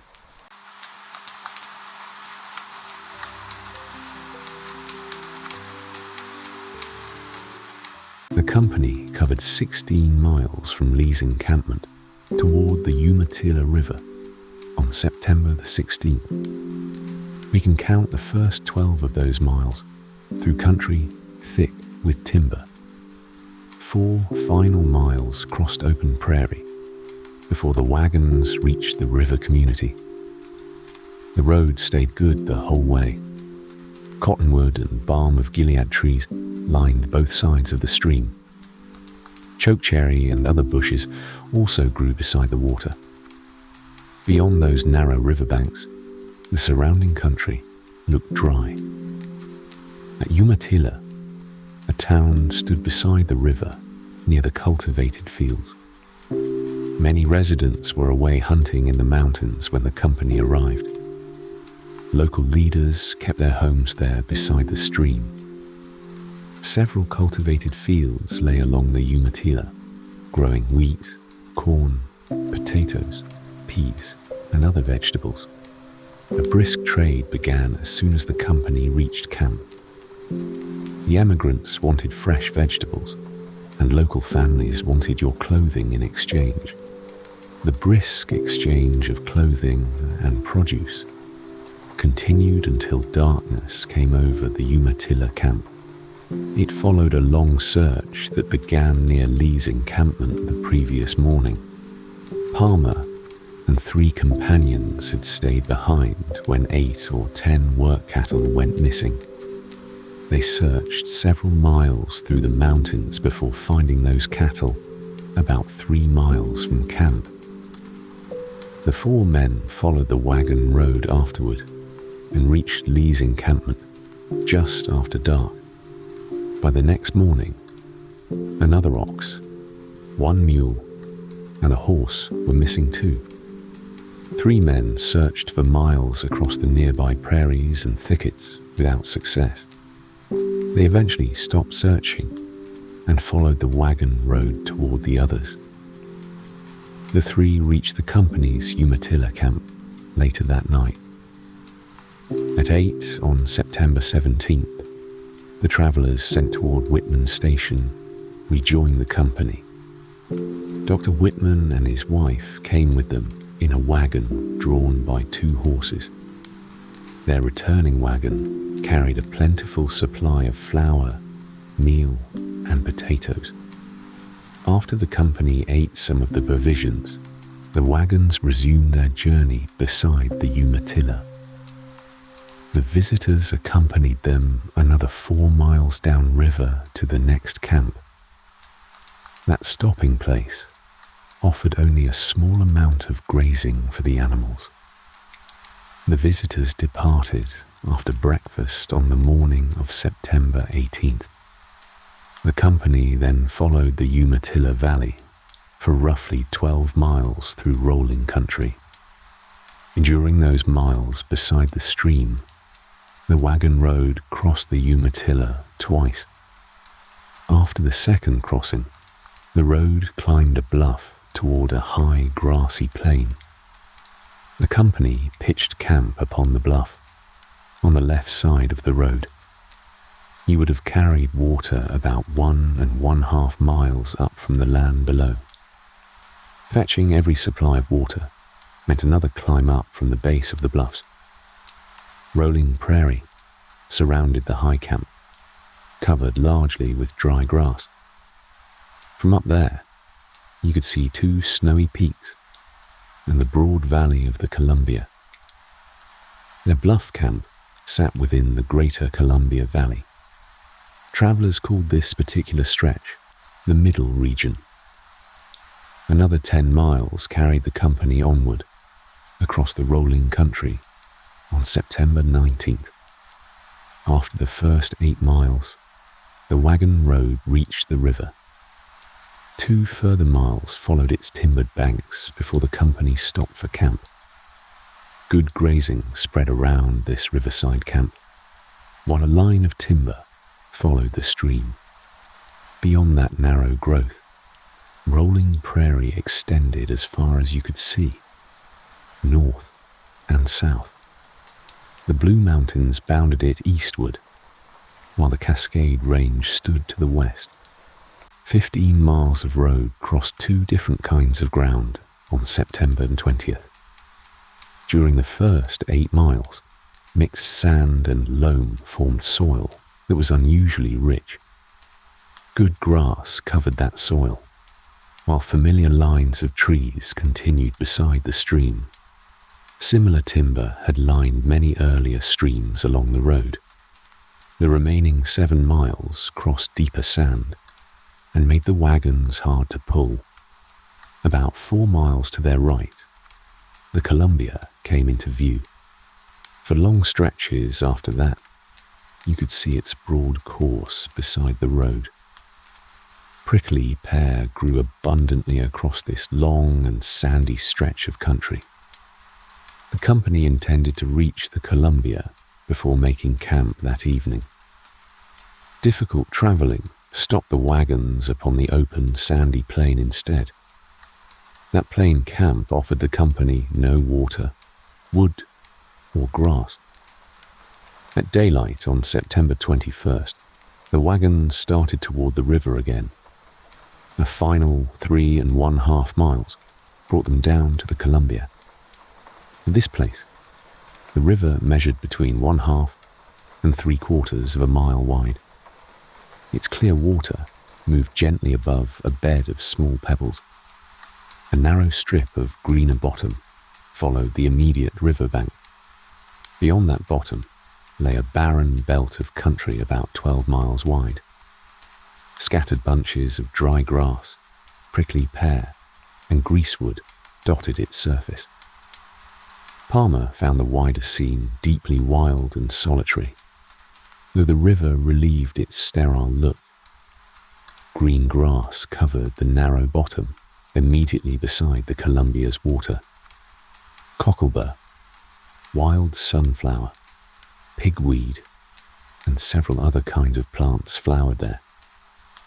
You would have found all those riverside plants in full bloom when the company arrived. Palmer wrote that first seeing the Columbia stirred pleasure through the whole company, the kind a sailor feels sighting familiar shores after years away. They could scarcely believe the journey was not yet finished. According to Palmer, they believed only one difficult section of road remained. The whole company moved forward with renewed energy beside the river. Their horses and cattle were badly tired, though the emigrants believed most could continue on. The company remained beside the Columbia throughout September 22nd. Trading with people from nearby communities continued in camp during that day. Several travelers needed horses and used these exchanges to obtain them. The wagons covered about 20 miles beside the Columbia on September 23rd. Heavy ground slowed their progress through the first 8 miles. The middle part improved before the final 5 miles turned rough and rocky. An occasional patch of green ground interrupted the surrounding plain. Since first reaching the Columbia, the road had mostly crossed a broad and barren sandy plain. The company continued beside the river without leaving that open country behind. Another 16 miles followed along the river on September 24th. The first 7 miles brought a small creek with a good camping place. The company continued for another 9 miles instead, reaching Dry Branch near the bluff. From Dry Branch, the road descended the high bluff toward the Columbia. Much of that day's 16-mile route had been sandy and difficult for the wagons. The company ended its travel beside the river below. The company made about 14 miles along the Columbia on September 25th. The hilly road shifted repeatedly between the low riverbank and the high bluff. Its winding course rose and fell beside the river's narrowing channel, and you can feel the road tighten with the water here.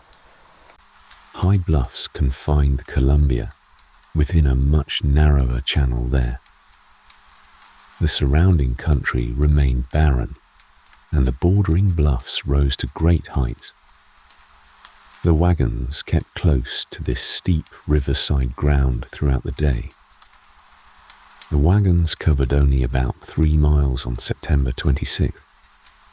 The road first climbed a steep bluff that took twice the usual pulling force.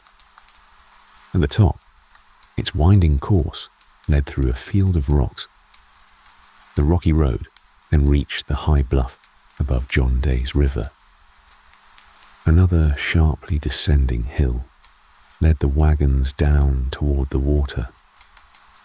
Every wagon and team completed that difficult descent without loss or injury. John Day's River came tumbling through canyons and rolled violently over many rocks. Its confined current stayed rapid throughout the narrow channel. Large stones covered its bed and made the crossing difficult for the company. Palmer placed the stream's width below 10 yards and judged the nearby grazing indifferent. The grass had dried completely before the company arrived in late September.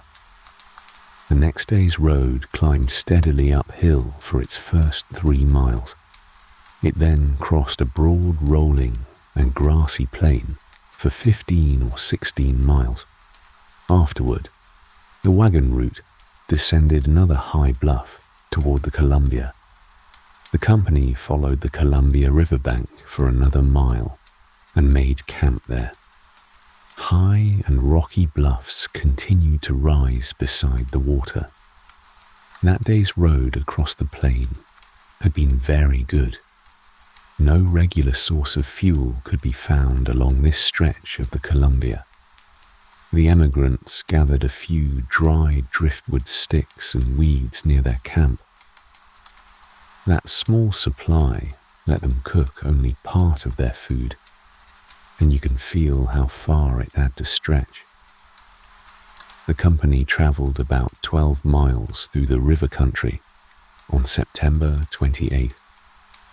The first 2 miles brought the crossing of the Deeshoots, also called Falls River. This strong tributary entered the Columbia east of the Dalles. Palmer traced its source toward a marshy plain bordering the Great Basin. Numerous tributary branches descended from the Cascade Mountains and joined the main stream.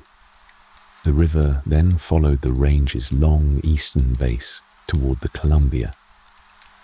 The mouth of the Deeshoots lay about 15 miles east of the Dalles. Near the wagon crossing, the river measured roughly 100 yards wide. Lofty cliffs of dark basalt enclosed its deep and very rapid current. A rapid stood about 400 yards upstream from the Columbia. Within a distance of 30 yards, Palmer placed its descent between 15 and 20 feet. The water's combined force and depth made a ferry necessary, and you would not have crossed it any other way. Some companies traveling behind them later drove across a bar near the river's mouth. Palmer's company chose the canoes waiting at their crossing instead. Before entering the water, they unloaded every wagon and took its pieces apart. The dismantled wagon parts went aboard the waiting canoes. Those canoes carried them safely across the rapid river. On the far bank, he would have set to work, rebuilding each wagon and readying it for the road. From the Deeshoots, the road climbed another bluff and followed its high brink for several miles. It then crossed a ridge and descended toward a small creek. Beyond that crossing, a dry channel led onward, for another 1 or 2 miles. One more ridge brought the wagons down to a branch of running water. The company camped there. After a day that had been extremely rough, dry grass covered the prairie throughout that broken and uneven country. 5 miles of travel on September 29th brought the company to the Dells. A Methodist mission stood at this particular place beside the river. The Dells sat near the eastern base of the Cascades. Here, the road that had carried so many families before you simply ran out. Palmer said no wagons had yet travelled below the Dells. About 60 emigrant families were already waiting there for passage downriver.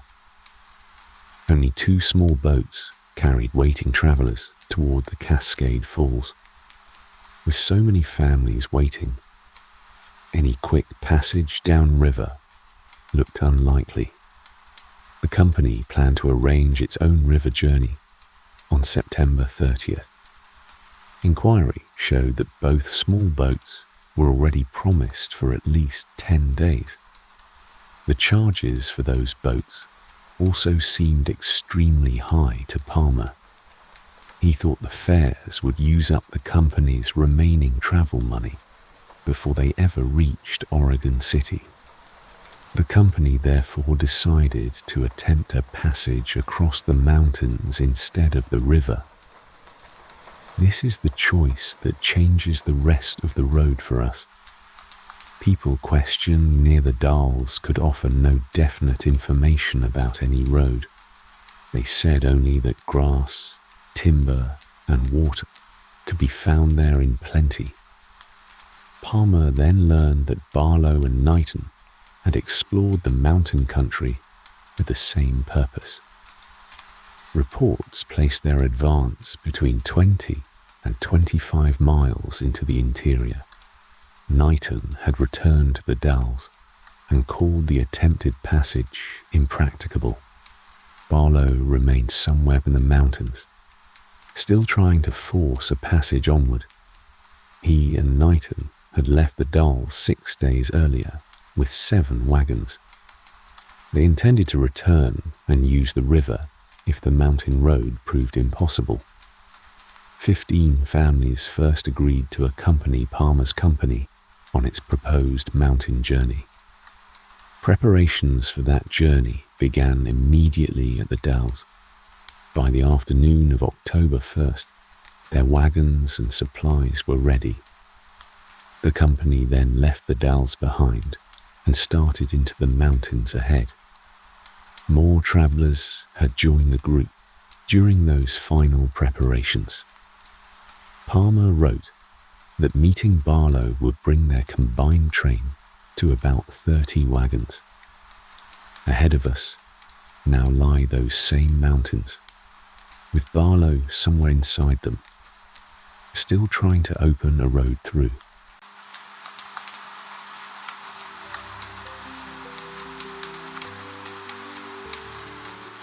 We pick up the company on October 2nd, moving through country that rolled without pause for about 10 miles.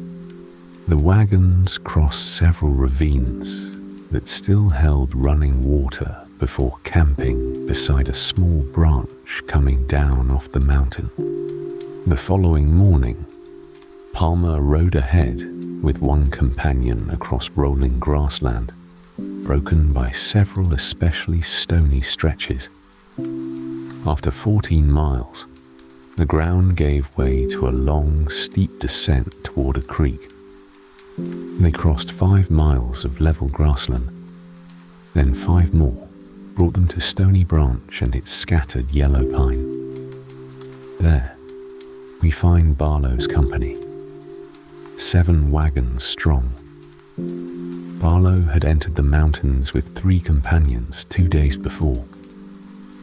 Palmer and his companion stayed the night beside the 7 wagons. Then they pushed on west with provisions enough for 2 more days. You could see Mount Hood now from open ground, rising along the southward course they planned near its base. For 5 miles, prairie alternated with groves of yellow pine. They descended briefly, then crossed a 4-mile bench of very large, tall fir trees. A further descent of 1.5 miles brought them to a small branch. They named that branch Rock Creek, climbed a 1/4 mile, and turned around the hill. Dense spruce forest closed in around the route. For another 5 miles, a marshy cedar swamp blocked their way until a turn to the left found a suitable crossing. The stream ran clear and cold, 5 or 6 yards wide in a single channel. They turned north for 2 miles before darkness stopped them near sparse grass on the mountainside. Their horses fed there through the night, and travel resumed the following morning. The next day, Palmer went down a 1/2 mile of slope he judged abrupt and difficult. The rapid water below carried white sand, and it reminded him of the misery. The sandy bottom varied from 2 rods to 1/2 mile wide, growing scrubby pines, alder sloughs, grass, and rushes. Palmer and his companion climbed back toward the route they had left.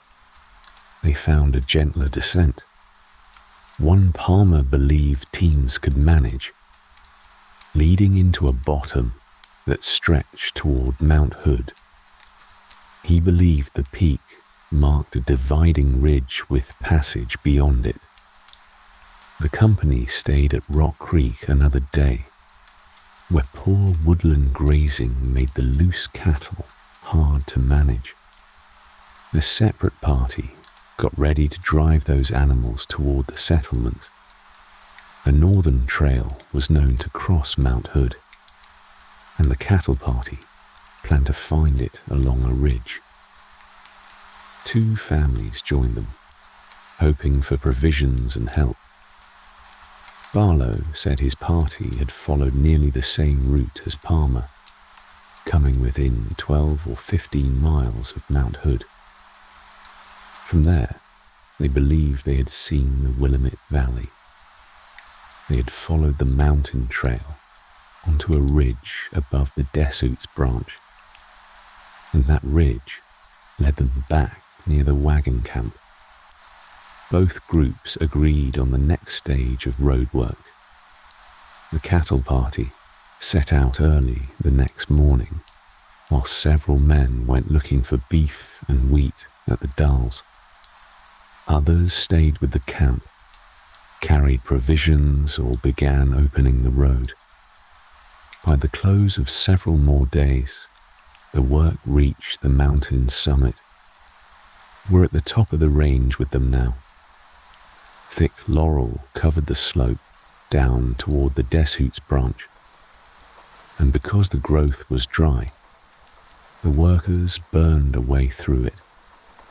On October 11th, Palmer, Barlow, and Locke struck out ahead with pocket provisions, 1 axe, and 1 rifle.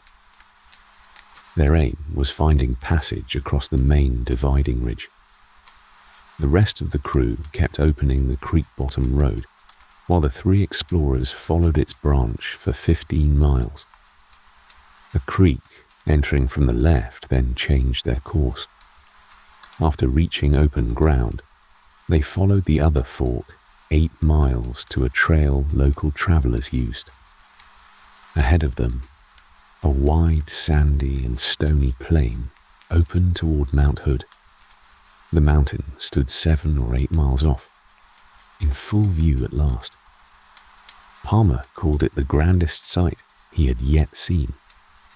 Until then, you could only make out its top from a distance.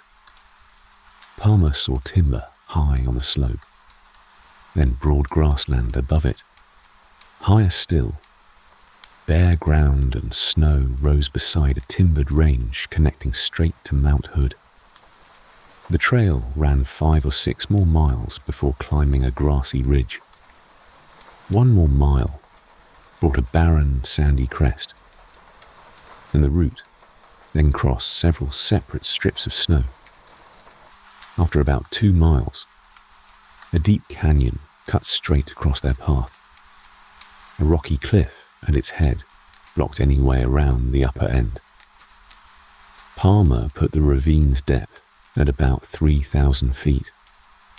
Getting down required repeated turns across the steep side toward a rapid, sandy stream at the bottom. Once across, the travelers climbed the same way toward another grassy ravine. Deep chasms ruled out wagons following those stream beds. Palmer saw 2 southern ranges join to Mount Hood by a low gap, and he judged a nearby stream might form the Clackamas headwaters. From up high, Palmer made out one possible passage between Mount Hood and the first southern range.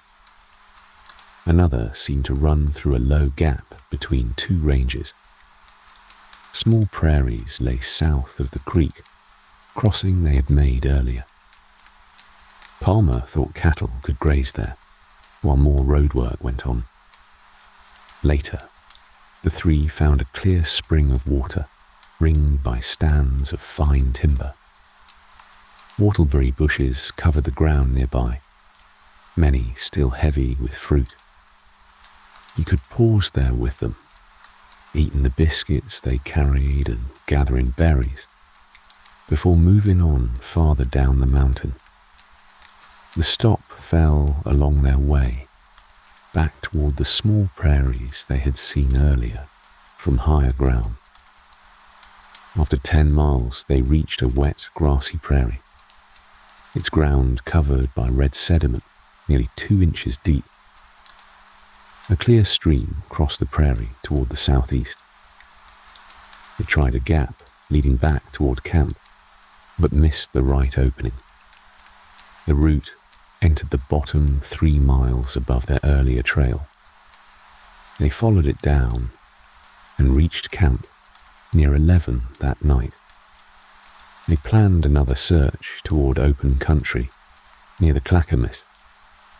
Other workers would push the road on as far as the larger prairie. Teams and loose cattle would move toward the grass near the creek mouth.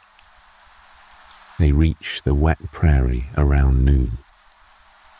The route looked possible, though the timber and underbrush would need heavy clearing. The pair then looked over another gap beside Mount Hood.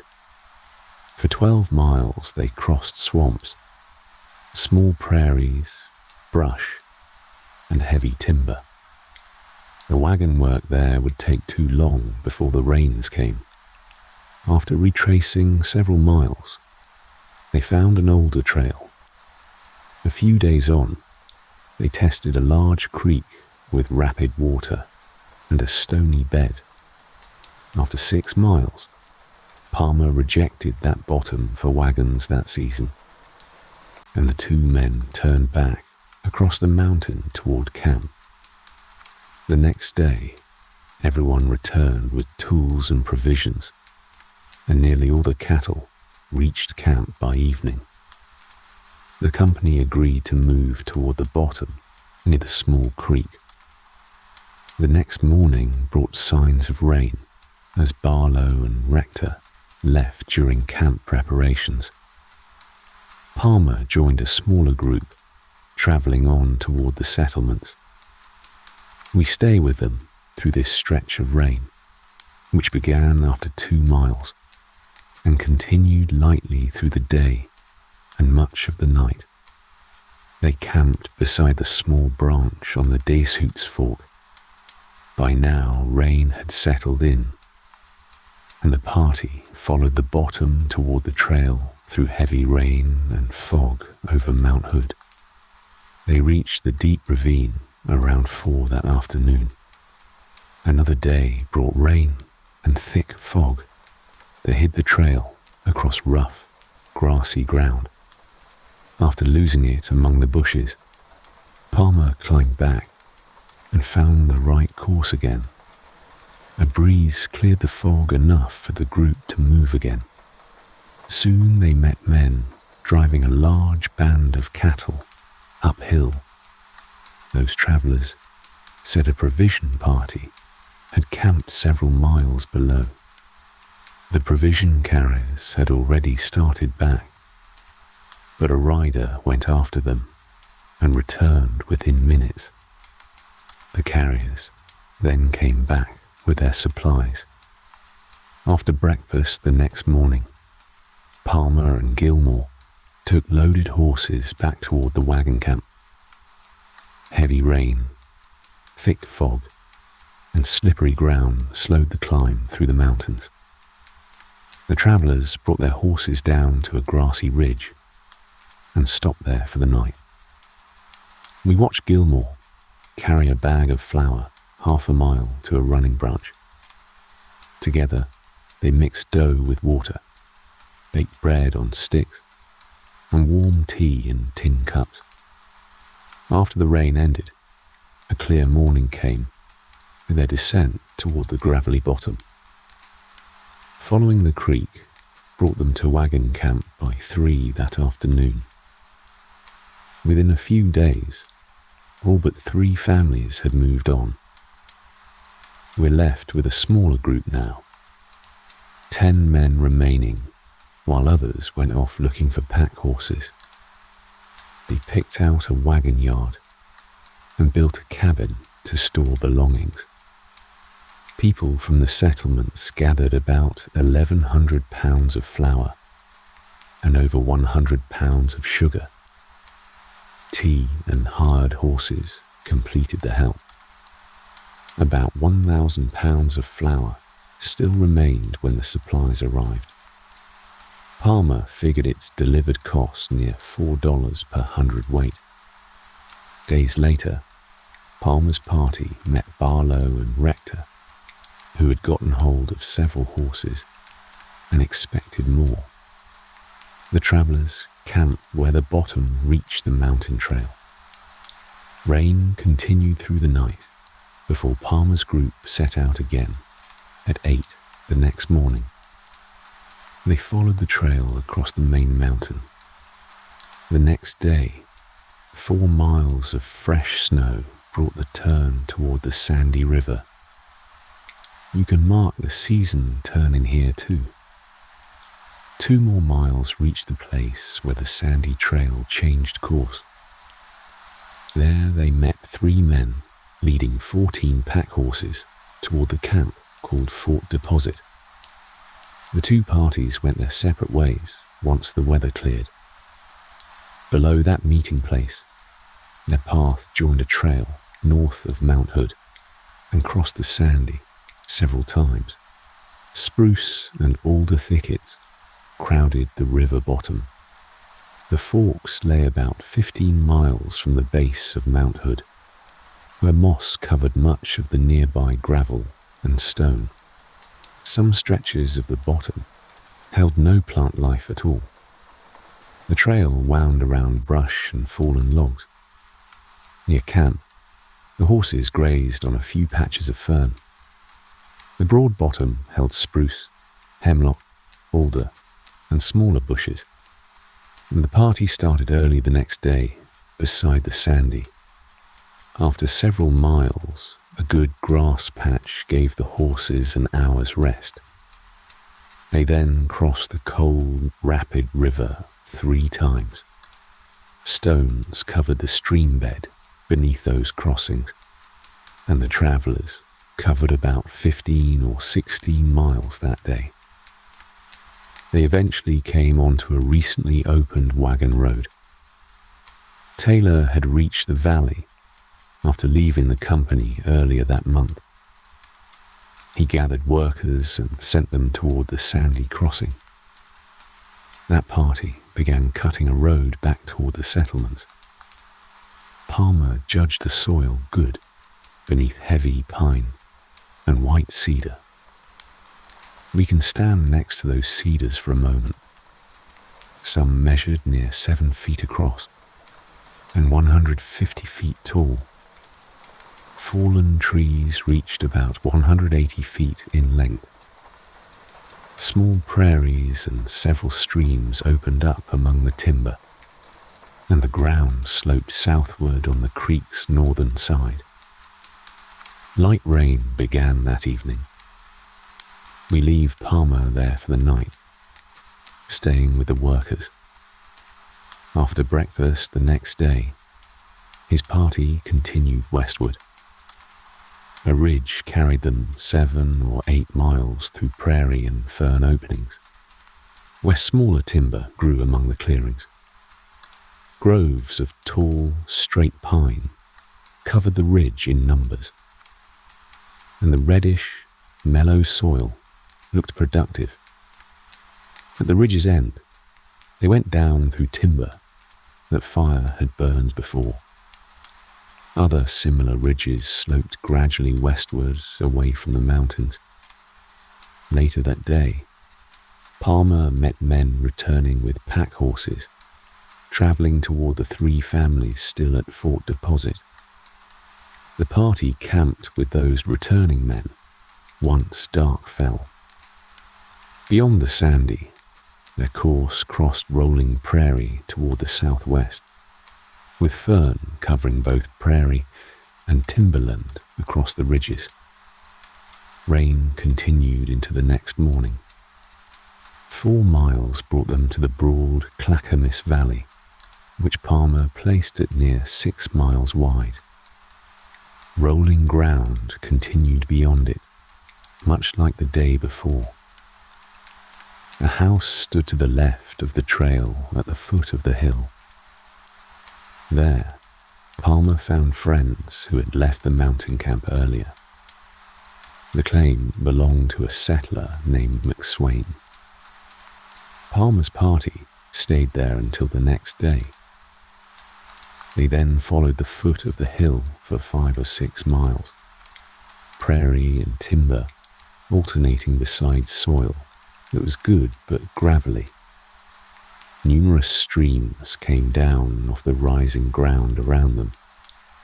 We follow the route on for 7 or 8 miles across high fern plains and timber, before it turns down toward the Clackamas bottom.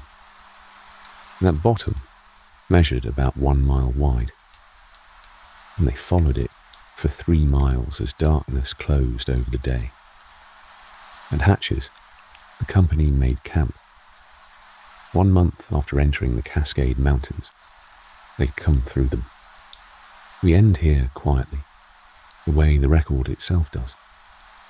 No grand entrance waited, and no crowd gathered. Only a fire, built at the end of a long day. Ahead lies the work of settling in. Shelter goes up against the weather, then cabins, then ground turned for gardens.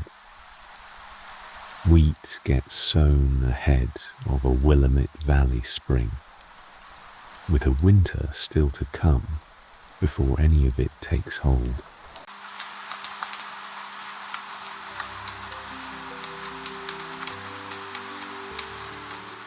After the journey ended, a permanent house rarely came first for overlanders who arrived between 1840 and 1845. You reach the valley only to keep moving from one temporary place to another until spring or summer weather allowed a settled location. They entered a valley already shaped by older communities, trading connections and established food sources. The Métis and indigenous residents who lived there shared practical knowledge that newcomers depended on, while earlier settlers offered rooms and work. Some families spent their first nights at Fort Vancouver while they searched for winter shelter elsewhere.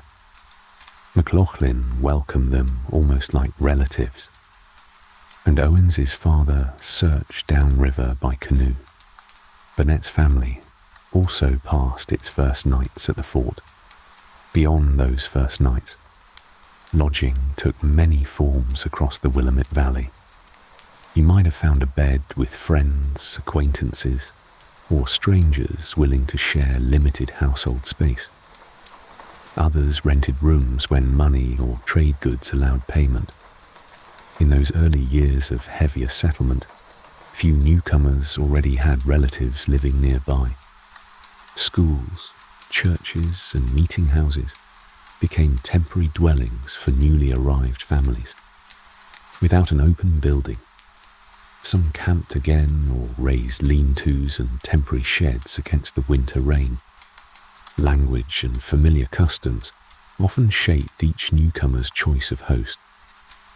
F.X. Mathieu heard Hudson's Bay Company men describe the French prairie settlement. He travelled there and stayed all winter with Etienne Lucier, a long-time resident. Peter Burnett got permission from a neighbouring minister to use a log cabin kept for church. At the minister's request, Sunday services continued there, while the room housed Burnett's family.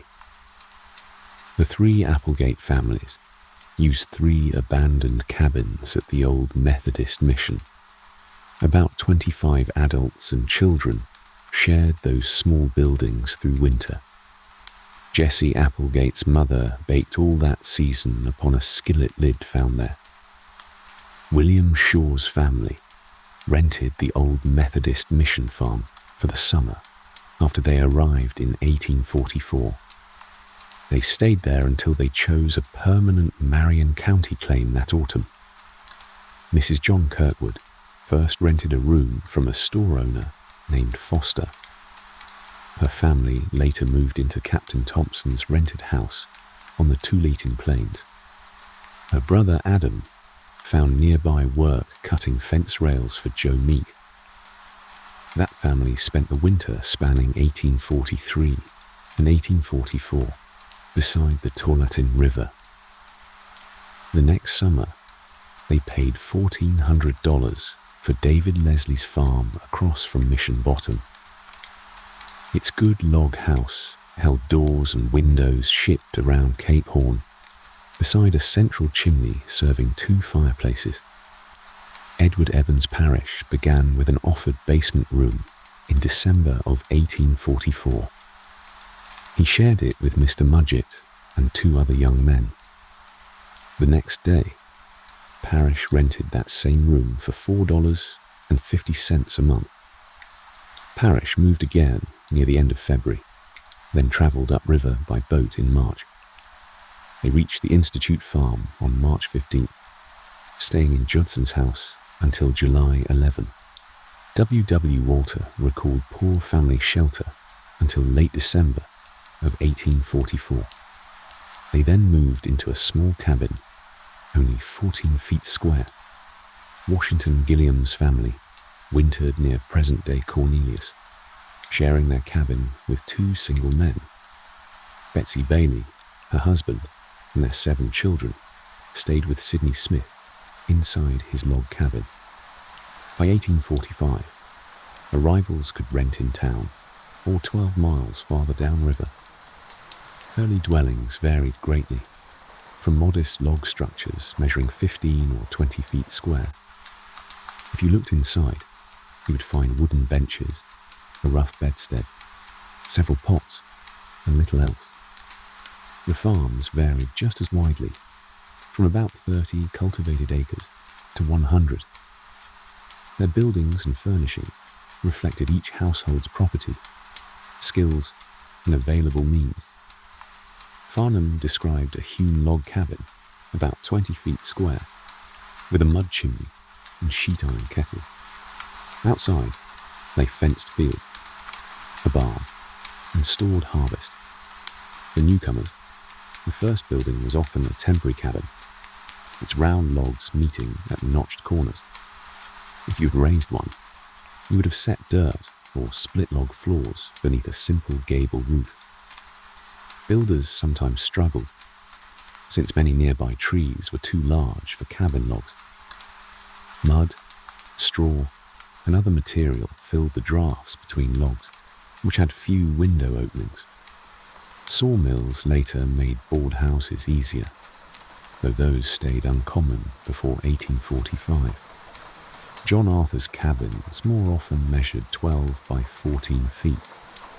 Split sticks formed an outside chimney, where slow fire dried thick mud plaster and earthen lining. Shakes covered roofs without nails, with small timbers laid across every row. Shorter pieces kept those timbers from slipping along the slope. Wooden hinges and a latch completed a door made from nearby material. Inside, corner beds stood opposite the fireplace, and you could see the roof straight from the floor. A rough table and furnishings made with axe and auger completed the household. Few families built such houses during winter, since temporary lodging let them wait. Spring or summer brought the time for a home of their own. Existing French prairie farms offered support through grain, vegetables, horses, hogs, and chickens. Jesse Applegate recalled that their residents helped newcomers through barter and other exchanges. These farms sent wheat toward grist mills, receiving iron tools and manufactured goods in trade. Families still finding their footing could exchange labour or goods with those older farms. Thomas Mackay's mill was among the valley's few, with nearby farms supplying abundant wheat. Its frame had been raised and shingled by the time a visitor examined it. Visitors also found schoolhouses, a hospital, granaries, meeting houses, chapels, and cultivated ground nearby. New arrivals learned Chinook Wawa that first winter from indigenous and Métis neighbours, whose knowledge carried them through it. Jesse Applegate spoke it daily, and so did the mission children who used it just as often.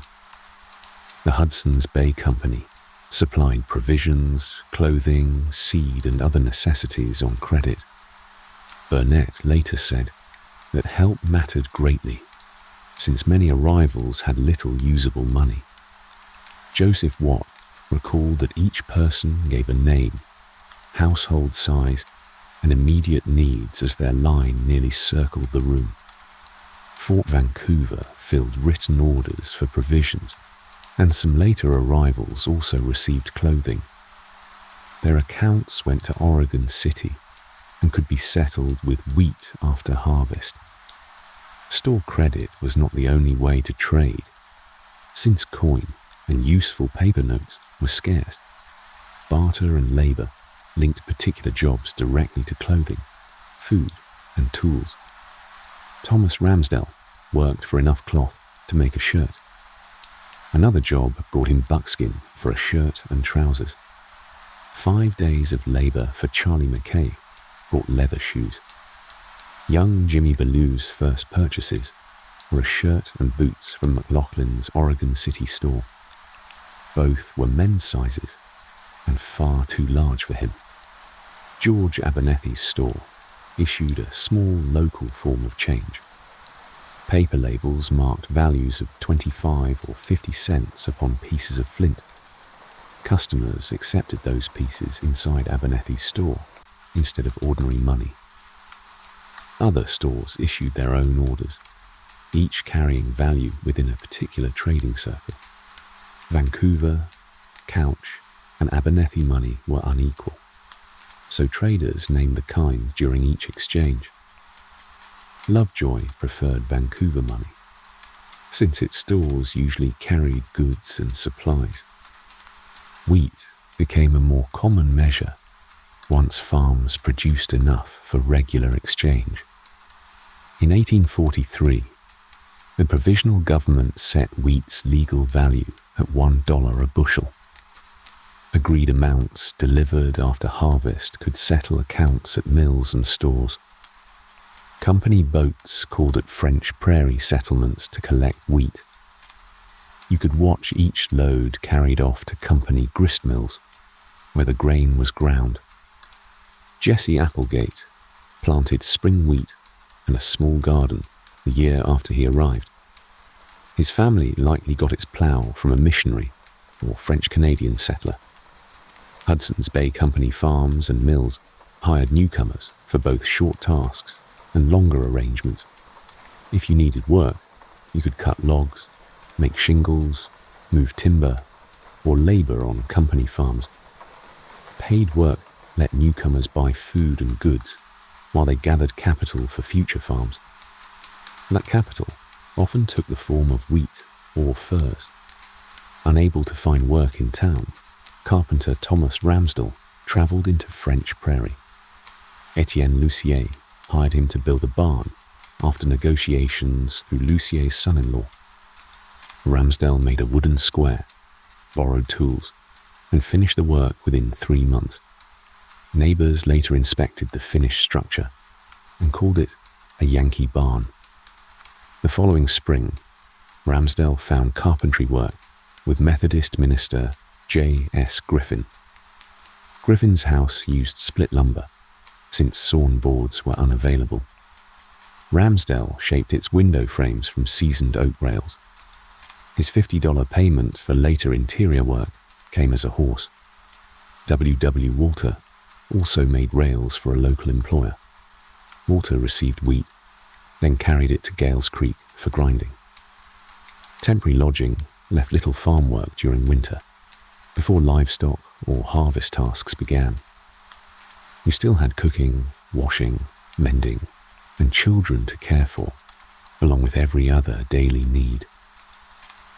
Teaching also entered borrowed rooms, where Harriet Burnett taught her children and about 6 others.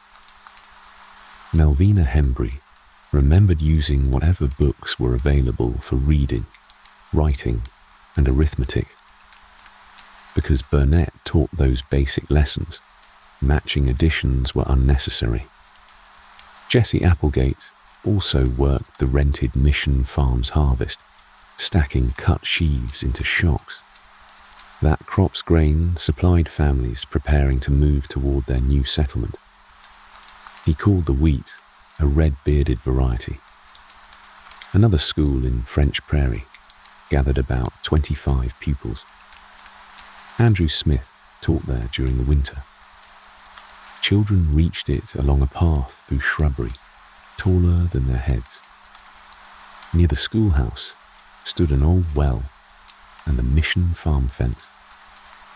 By the term's final days, Applegate remembered the wheat reaching that fence's height, though he placed the memory only near the term's close.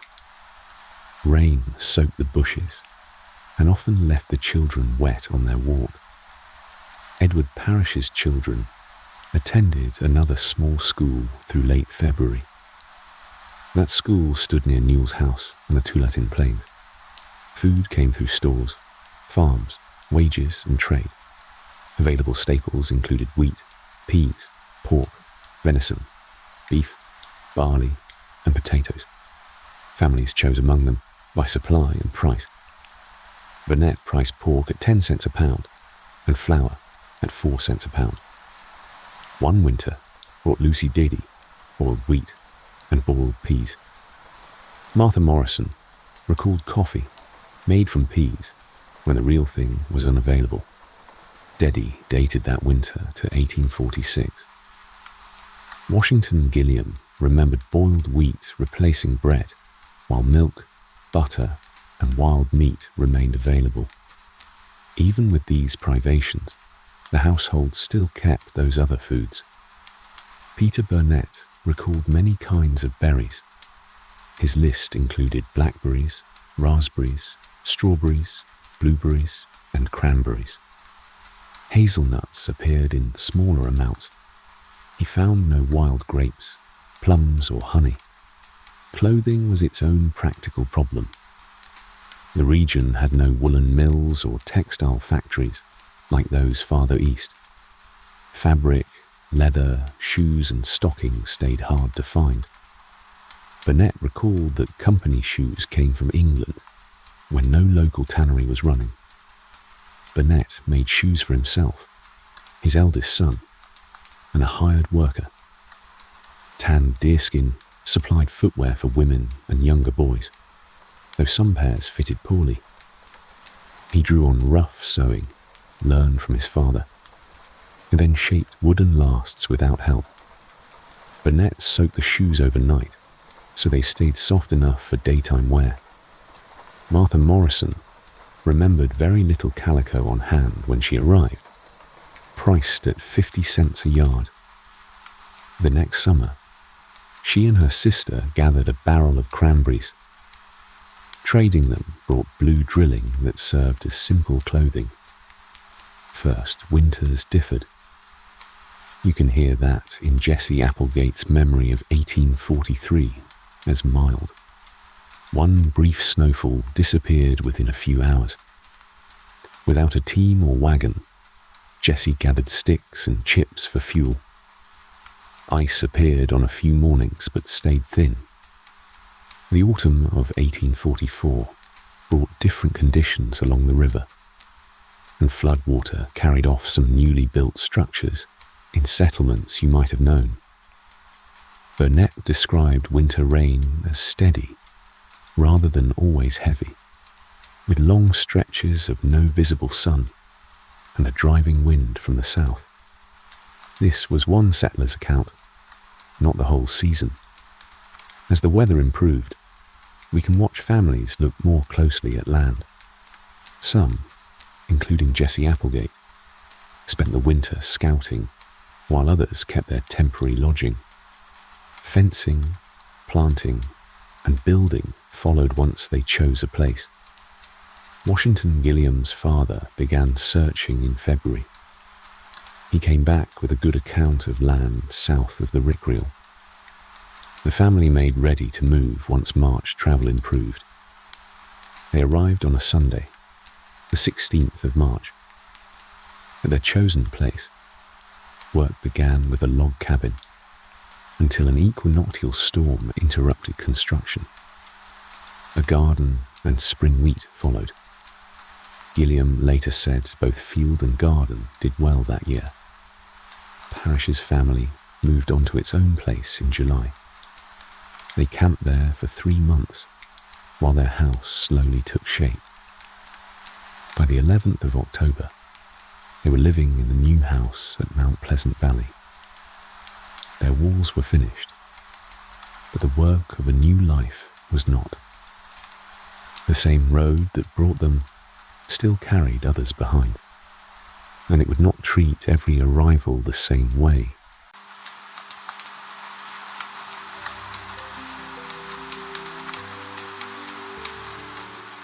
We stay close to this part of the road because it carries the weight of the whole night. In 1844, one Oregon-bound train carried George W. Bush and the Holmes family. Bush and his 5 sons traveled as free people. Isabella was white, and she traveled beside Bush and their sons. In the same company, enslaved, traveled Robin, Polly, and Mary Jane Holmes. In Missouri, Bush faced prejudice and few real opportunities for his family. Even generations later, his great-granddaughter Emma Bell Bush was not certain why he decided to leave. She remembered hearing that some Missouri merchants refused to sell him goods. She considered that refusal one possible reason for his choice. We are left, like she was, without a single certain answer. When Bush left Savannah Landing, he carried proceeds from a prosperous farm and other Missouri businesses. About $2,000 in silver rested beneath a false floor inside his covered wagon. $2,000 was a fortune to carry on any road in that decade.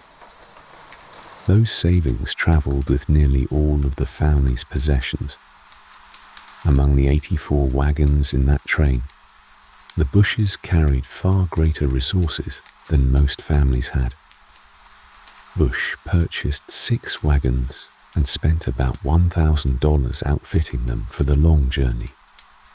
4 of those wagons, carefully stocked, went to other families, carrying provisions enough for a full year. We can measure some of what he gave away just by counting those wagons. John Minto later wrote that Bush helped 2 emigrant families reach Oregon. Minto was a 22-year-old British emigrant, and he became Bush's friend and confidant during the journey. Before reaching Fort Bridger, Bush's smaller party separated from the larger Gilliam Company. You can already see the company breaking into smaller parties by this point in the crossing.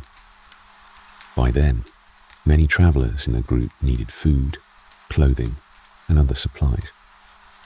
Bush bought flour, sugar, and calico so the wagons could continue on. At Fort Bridger, prices ran high for everyone on the trail. Bush paid $60 for a single barrel of flour. Sugar cost $1 a pound, and calico cost $1 a yard. Records from that company name at least 8 other black emigrants traveling toward Oregon alongside Bush. Bush served as a scout for the group. Mountain man Moses Harris guided the company, and Harris brought the wagons into the Willamette Valley during October of 1844. Minto also remembered Bush as a skilled hunter during the crossing. Near Fort Hall, 600 miles from their destination, he credited Bush's knowledge with helping the small hunting party. He called Bush one of the most efficient men on the entire road. Bush reached the Dalles on the lower Columbia River, with Isabella and their sons beside him. Other travelers found a welcome waiting there. Bush did not. A territorial restriction barred black settlement in the American communities south of the Columbia. We follow Bush and several companions as they turn north instead of entering the Willamette Valley. Their route carried them toward the southern end of Puget Sound. Beyond the Columbia River, that territorial restriction did not apply. A year later, in October of 1845, 5 families and 6 single men reached the falls of the Des Houtes River. There, we find the beginning of a settlement called New Market, later renamed Tumwater. It became the first permanent American settlement on Puget Sound. Bush built the settlement's first grist mill there in 1846. Its first sawmill followed a year later, in 1847, standing beside a farm that covered 640 acres. The surrounding land, known as Bush Prairie, lay near the southern end of Puget Sound.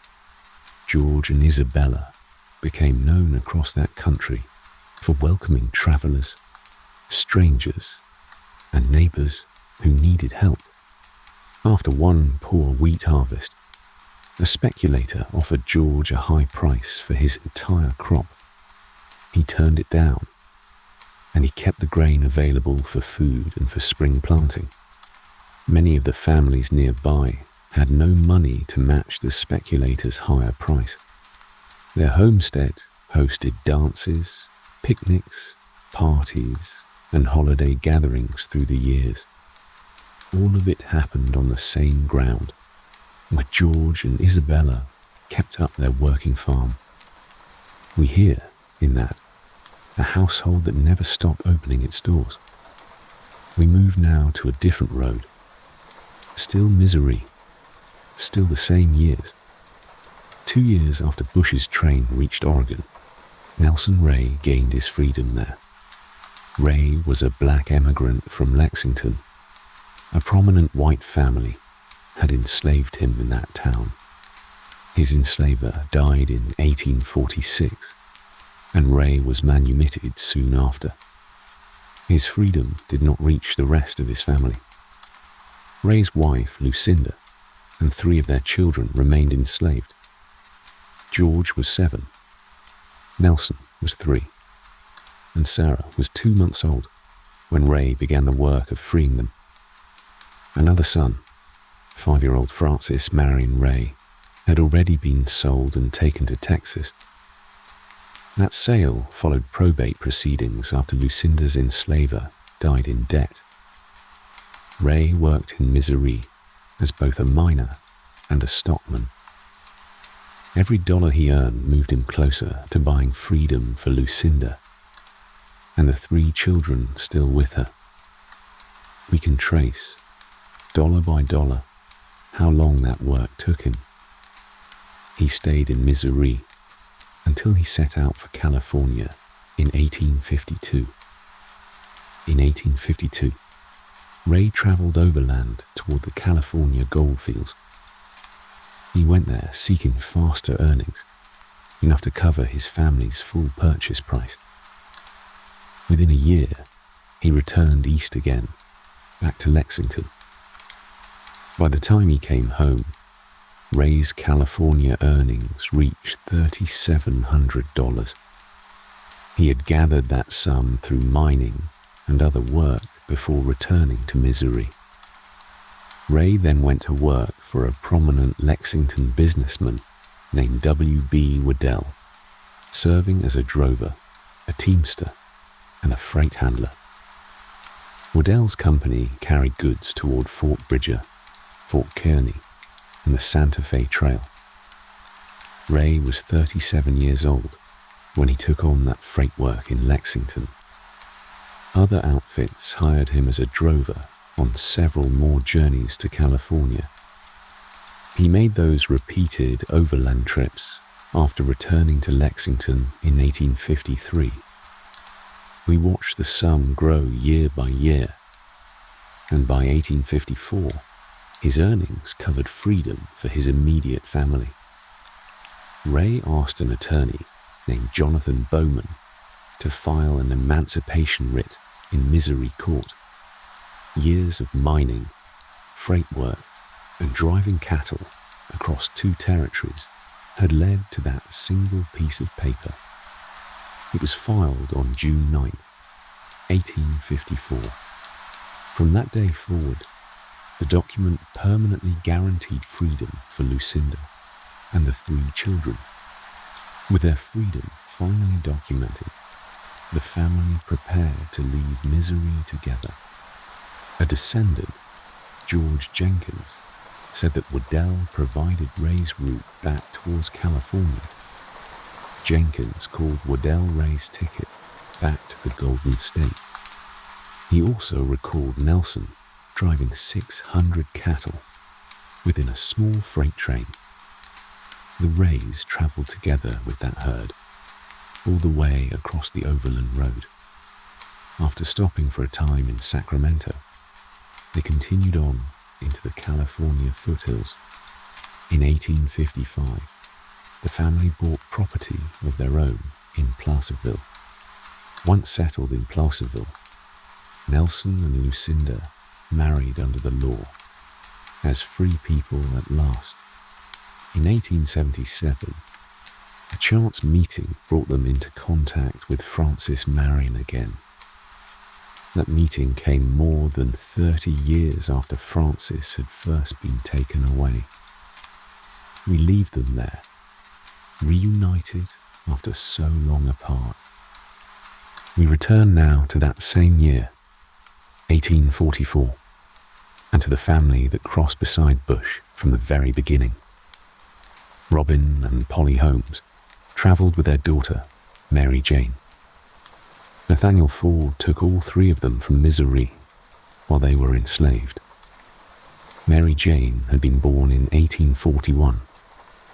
Ford also brought Scott, another enslaved black man, within that same company. Moses Harris led their wagon train toward Oregon, the very man who guided Bush. So the Holmes family shared the same road as Bush, without ever sharing his free status. In the Willamette Valley, Ford placed Robin, Polly, and Mary Jane in a small cabin.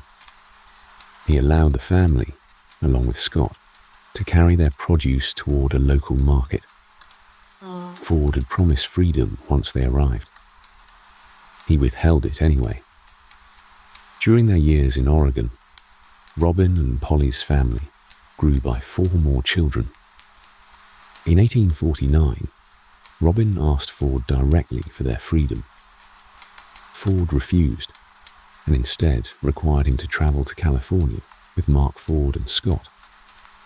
Before Robin left Oregon, Ford made another promise.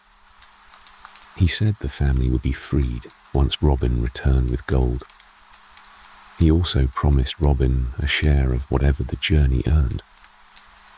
In California, Robin cooked for a mining camp and worked the nearby fields as well. His labor produced $900 in gold. When Robin reached Oregon again, he carried that entire sum to Ford and handed it over. In 1850, after taking that gold, Ford manumitted Robin, Polly, and their youngest child, Lon. He did not release their other 4 children. He kept them, and he planned to sell them. 4 of their children stayed behind, still counted as his property under the law of that place. Robin and Polly first moved near Nesmith's Mills, and then on to Salem. In Salem, they opened a small nursery of their own. Its stock included fruit trees and shrubs, which Robin and Polly offered for sale to their neighbors. We see in that nursery a family building something entirely their own. Their other children, meanwhile, still remained under Ford's control. In 1852, Robin took the matter to court and petitioned for custody of those children. Ford answered with claims of ownership and a separate custody agreement of his own. Robin rejected every one of those claims, and he denied ever making such an arrangement. The hearings moved slowly. Ford was ordered to bring the children forward, and he did not obey. 11 months passed before Robin carried the matter before another judge. 11 months is a long time to wait, with children still on the other side of it. The delay finally ended in July of 1853. Judge George A. Williams found for the Holmes family. He declared the children free, and he awarded full custody to Robin and Polly.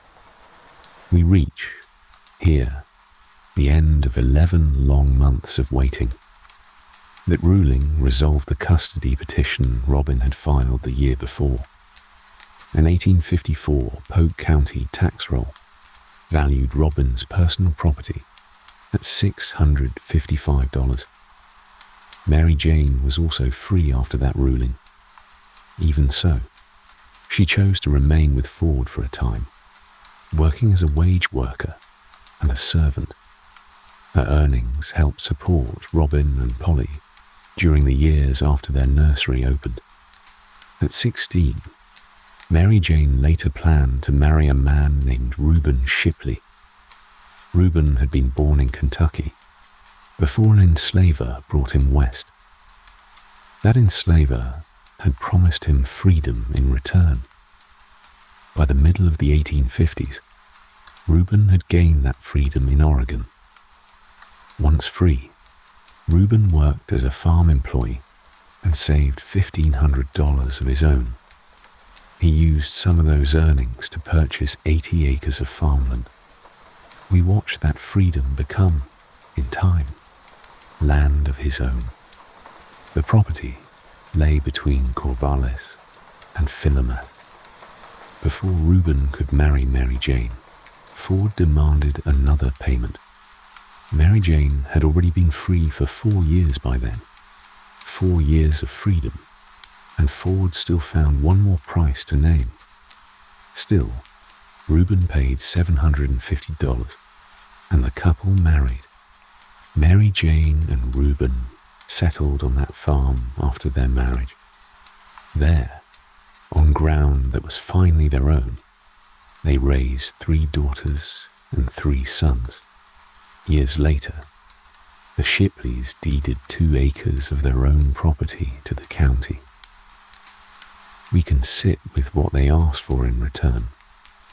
They required only one condition: that African Americans be permitted burial there, in the cemetery established on that ground.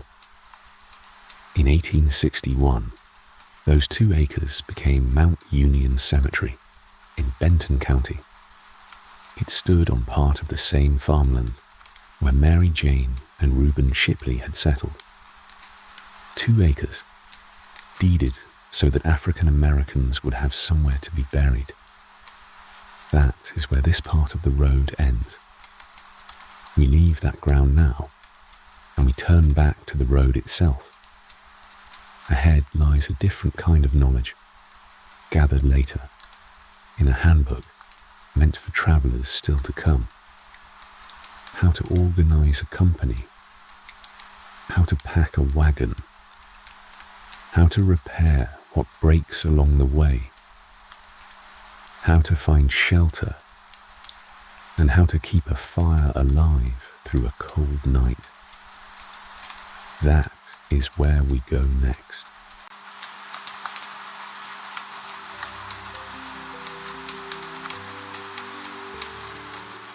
Years after Palmer reached Oregon, a man named Randolph Marcy wrote a handbook for travelers who would follow a similar road. He gathered practical advice for people setting out, not for a company already gone ahead. Marcy treated organization as the first task once a route was chosen, and his rule was simple: form a company, then elect one captain. That captain needed judgment, integrity, and real experience, not popularity. The role directed departures, halts, camps, and the daily pace of the march. It was a working office, not an honor to display. Every member signed a written agreement before the road began. Each traveler agreed to support the captain and share the common duties. In this plan, one person's trouble became the whole company's concern. That promise reached damaged wagons and worn animals alike. A common fund covered replacement animals bought along the road. If one wagon broke down, the company divided its owner's luggage fairly among the rest. Necessary work was divided, so no single person carried it alone. Members took turns herding and guarding the company's animals through the night. That rotation gave everyone a fair chance at sleep and rest. Even the captain's position stayed open to change. A majority could replace someone who proved unsuitable for the role. Experience on the road might reveal another person better suited to lead. Once a company had its captain, the next question was the wagon itself. We are talking about something simple, strong, and light, built from timber, seasoned with real care. Green wood had no place in the dry country ahead. Wheels needed particular attention, since dry air could shrink their wood. Osage orange was the preferred choice when travellers could get it. Well-seasoned white oak served capably in its place. Spring wagons built in Concord earned real praise among travellers who knew them. Their seasoned northern oak held up as especially reliable. The handbook paired that praise with advice about a jointed wagon pole. That joint eased the strain when a wheel dropped into an abrupt hole. A movable coupling pole served another purpose too.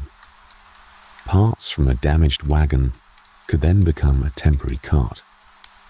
Before departure, every tire needed examining and resetting if it had come loose.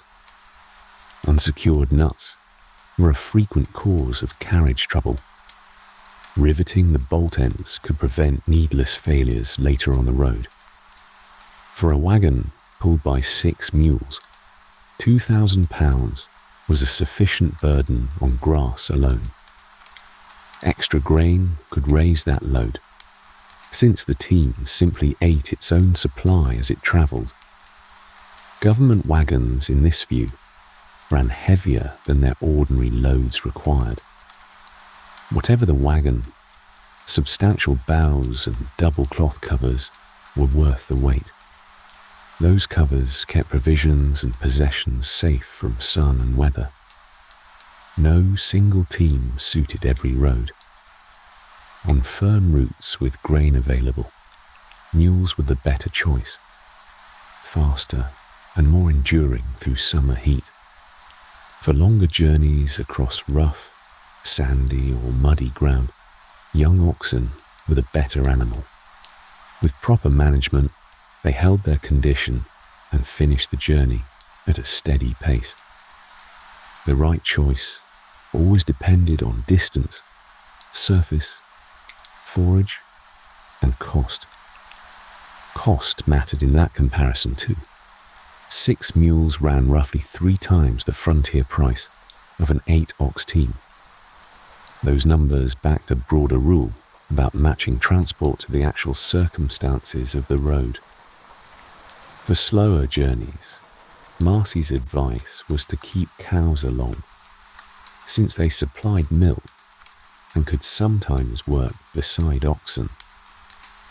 One small cow was remembered travelling hundreds of miles while pulling a loaded wagon. Near the end of this discussion of teams came another economical arrangement, seen near Pembinu. There, one person could manage several wooden carts, each pulled by a single ox. It was offered as a possibility, not a rule for everyone to follow. With wagons and teams settled, we moved to the shape and weight of supplies. Secure, compact packages travelled easiest, and goods meant only for California could simply wait for purchase there. Too much variety, however tempting, placed too much weight on a travelling team. Bacon travelled best in strong sacks, with extra protection through very hot weather. Pork could leave its heavy barrel behind and ride low inside the cooler part of the wagon. Flour belonged in the stout, double canvas sacks, sewn carefully before departure, each one holding about 100 pounds. Butter needed a different kind of preparation. Oiled clear, then sealed inside tin canisters, it kept surprisingly well on the road. Sugar needed only a dry sack or a sheltered place where rain could not reach it. Butter prepared this way kept much of its original flavour. Pressed and dried vegetables counted among the most useful supplies. Thin slices lost their juice under a press, then dried thoroughly in an oven. A small piece expanded again during boiling, while the remaining stores stayed compact and dry. Canned vegetables still had their use, though the compressed form travelled easier.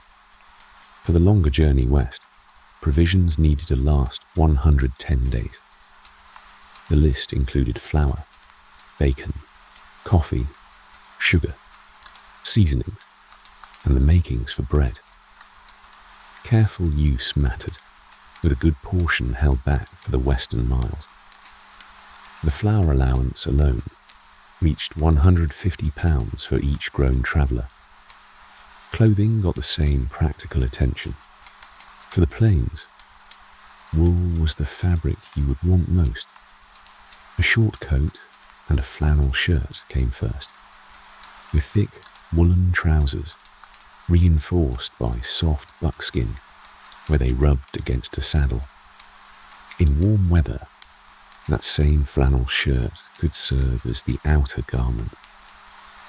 For riders, the handbook recommended roomy boots with woolen socks inside. Travellers walking through summer preferred lighter shoes with broad soles instead. Broad soles allowed a square and steady tread across the ground. The suggested wardrobe stayed plain and deliberately limited. It held spare shirts, underclothes, socks, shoes, towels, a poncho, and a broad felt hat. Soap, brushes, handkerchiefs, and a small sewing bag rounded out the collection, judged sufficient for an expedition lasting 3 months. That sewing bag held strong thread, needles, beeswax, buttons, pins, and a thimble. An awl and pieces of buckskin were considered just as necessary. These simple materials kept worn shoes and leather equipment serviceable, and buckskin strings could hold an improvised repair when ordinary leather gave way. For sleep, you would want 2 blankets, a comforter, and a pillow of your own. Beneath them lay painted canvas or gutta percha, shielding the bedding from the bare ground. That same cloth could wrap the whole bundle once it was rolled for travel. Cooking equipment was shared among each small mess. A strong kettle served for meat and soup, alongside a coffee pot and heavy cups. Plates, pans, knives, forks, spoons, and a bread pan filled out the working kitchen. An extra kettle and a broad mixing pan stayed in reserve. An axe, a hatchet, a spade, and a mallet handled the camp tasks. For carrying water, tin or gutta percha, beat wooden buckets, which could shrink and loosen along the way. Matches belonged inside tightly corked bottles, kept safe from the damp air. The wagons themselves needed a modest store of spare parts. An ox wagon carried a covered tar bucket and pieces for repairing chains. Across a group of wagons, extra poles, bolts, bows, and harness fittings divided the burden fairly. Again and again, this advice returned to ordinary objects, solving several problems at once. A kettle cooked, a cloth sheltered bedding, and a rope steadied both animals and wagons. The most constant repair companions of all were simply an awl and a piece of buckskin. From equipment, the handbook turned toward the daily rhythm of travel, the part Marcy wrote, for people who had not yet set out. The animal's condition sat at the center of a long journey. His first advice was simple: begin with restraint. Short, easy drives suited the opening days best. That pace let a team grow accustomed to its new work. Early overwork, he warned, could spend strength the animals would need much later. The preferred pace was generally a walk. The best teamsters, in this view, used the whip least and preserved their animals best of all. Gentleness itself counted as part of competent driving.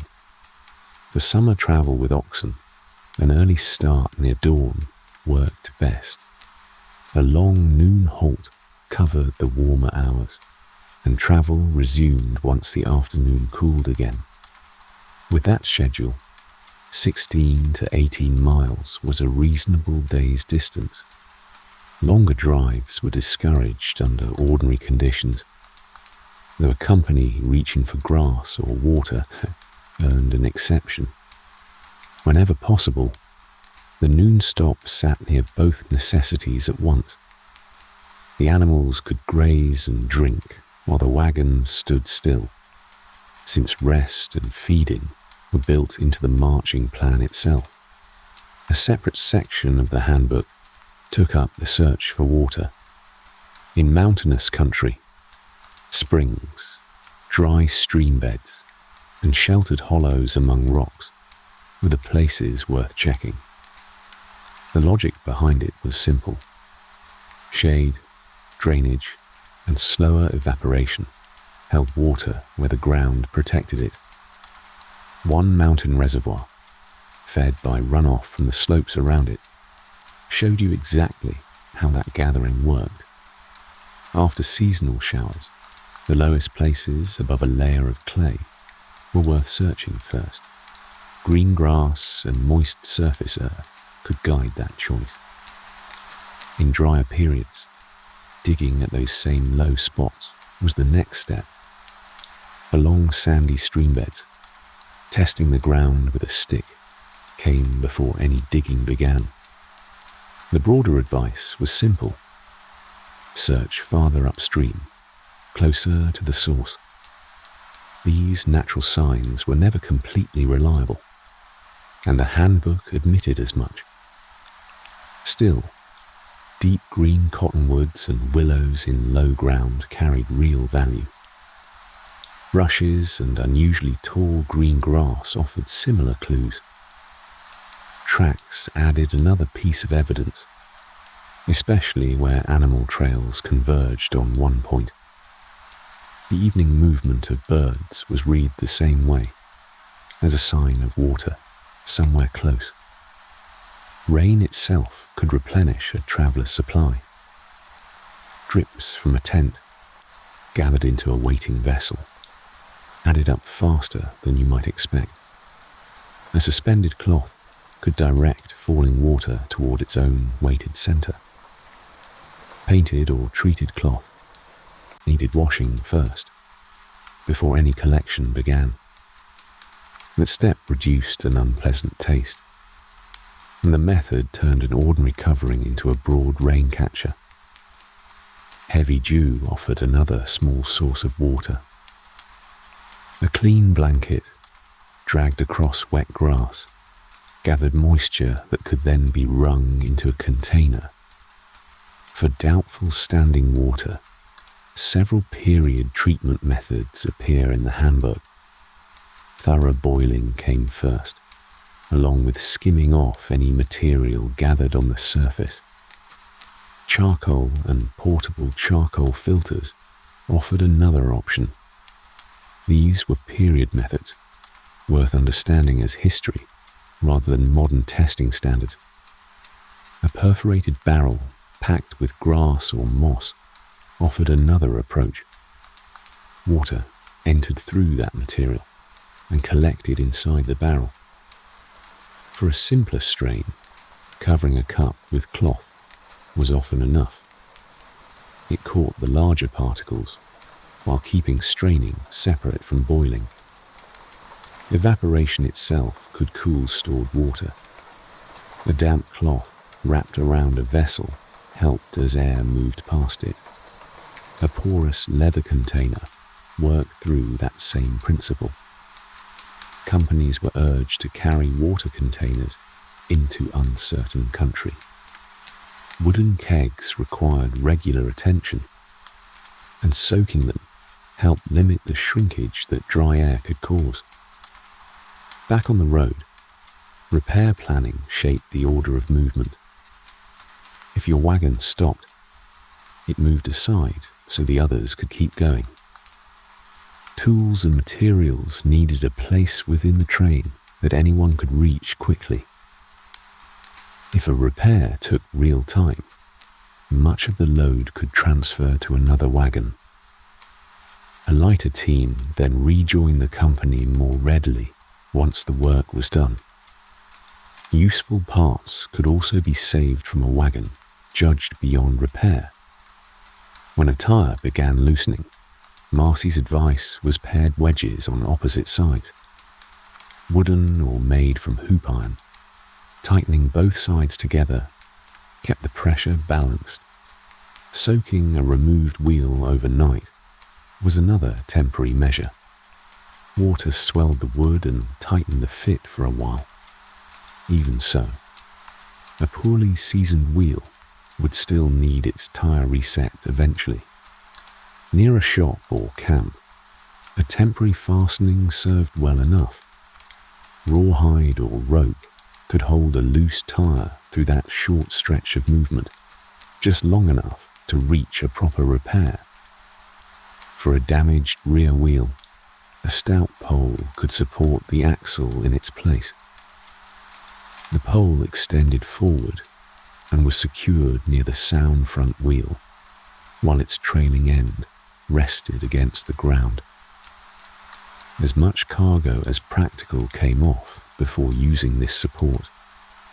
The dragging pole already made the wagon move more heavily, so a lighter load kept the whole arrangement manageable. A damaged front wheel called for a different arrangement. The two rear wheels moved forward, where they fitted well enough. The one sound front wheel then served on the rear axle instead. Loose spokes called for still another repair. Shortening the wooden rim at opposite points was the method. Thin strips added around the outside restored the wheel's full diameter before the tire went back on. Once heated, fitted, and cooled, the tire pressed the spokes back inward. Bolts and nuts secured it further, and a repaired joint got a careful check with a hammer before the wagon moved again. Beyond marching and repairs comes the question of how a camp settles for the night. Covered wagons offered some protection, while pack trains carried far less shelter of their own. Those travellers built what they needed from poles, cloth, blankets, and whatever the land offered. One arrangement the handbook described began with 2 forked poles planted firmly in the earth. A lighter pole rested across both forks, forming a simple ridge overhead, the frame for everything that followed. A sheet of canvas could hang from one side of that ridge. Waterproof cloth or blankets worked just as well when canvas ran short, forming the shelter's broad face. Its lower edge stretched toward the wind at about half a right angle. Wooden pins held it down, while buckskin strings and firm pegs offered another way to fasten it. The result was called a half-faced camp, sheltering 3 or 4 men at once. A fire built before the opening let smoke drift away while it offered real warmth. Another shelter began with rough poles arranged around a half circle.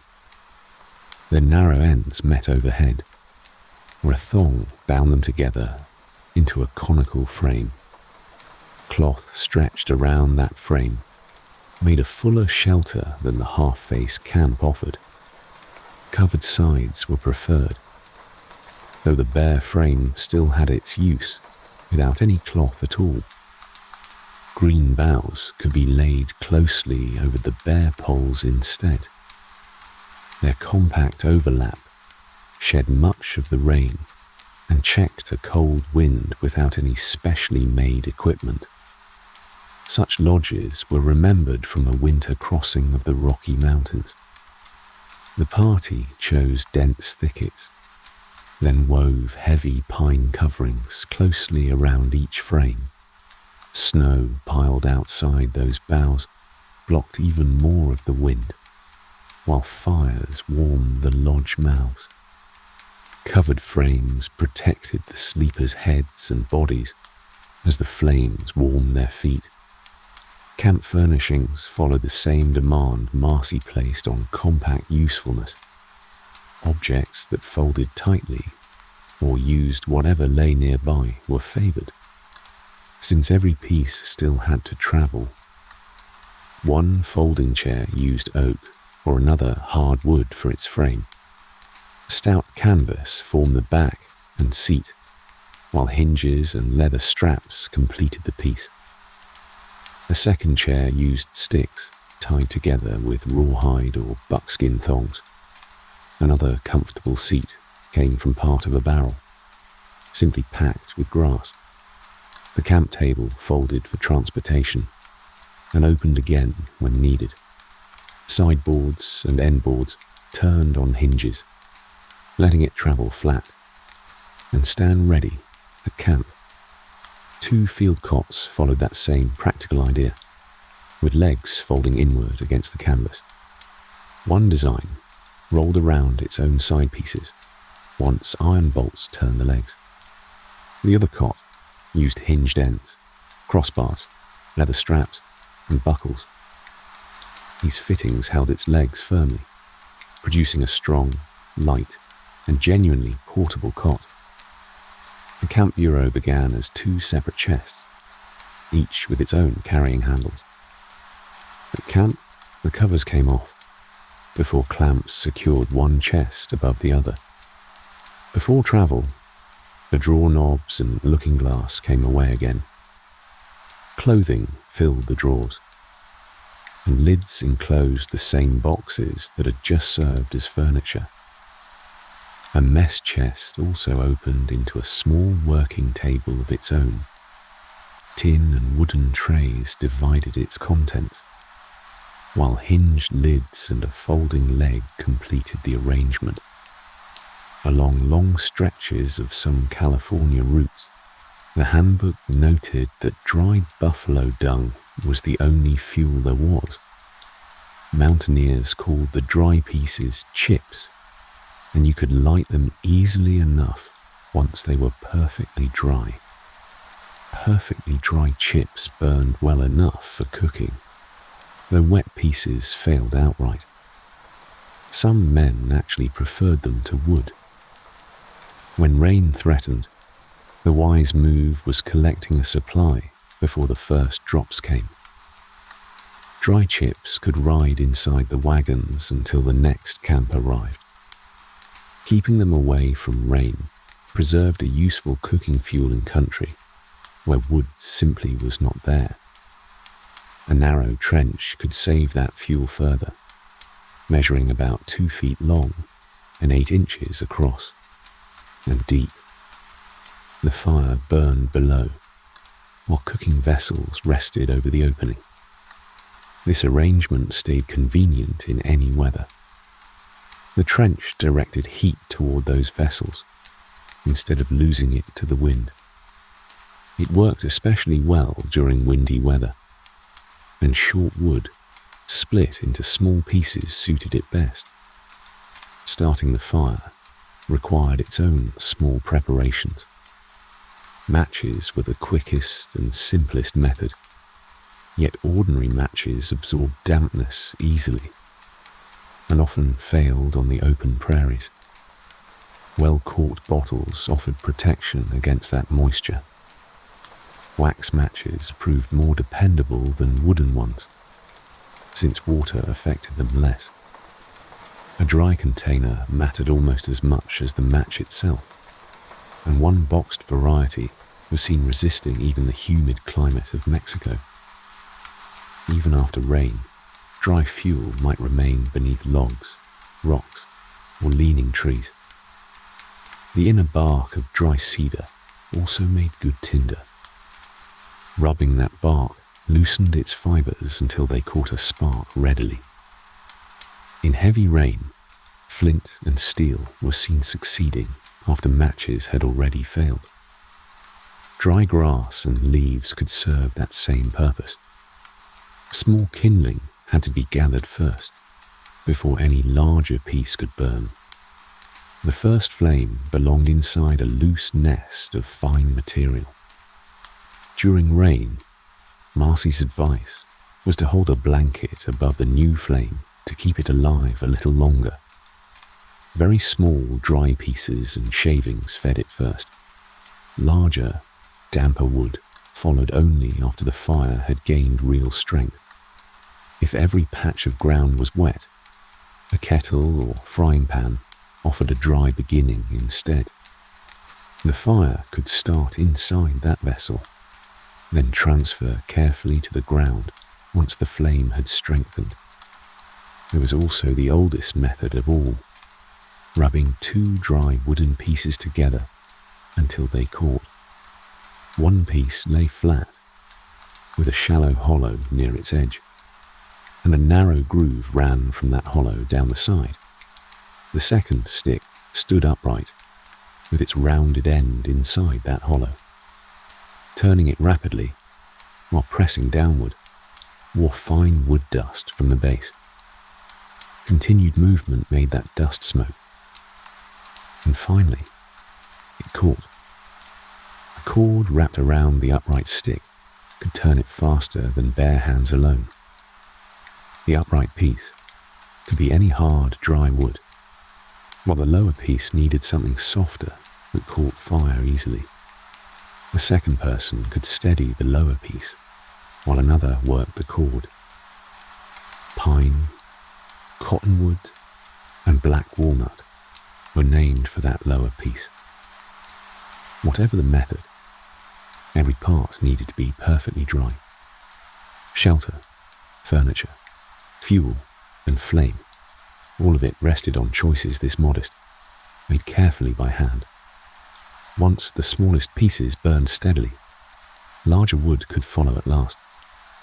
An evening fire like this began with dry fibres, close shelter, and knowledge practiced carefully at camp. It was the same knowledge that let a company rest safely through the dark, mile after mile, all the way to Oregon.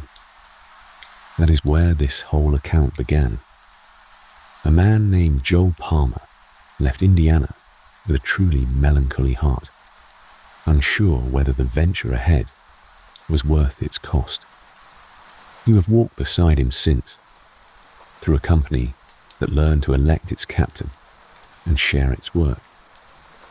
You have gone with him through the mountains, down toward the river, and into a first winter spent finding any roof at all.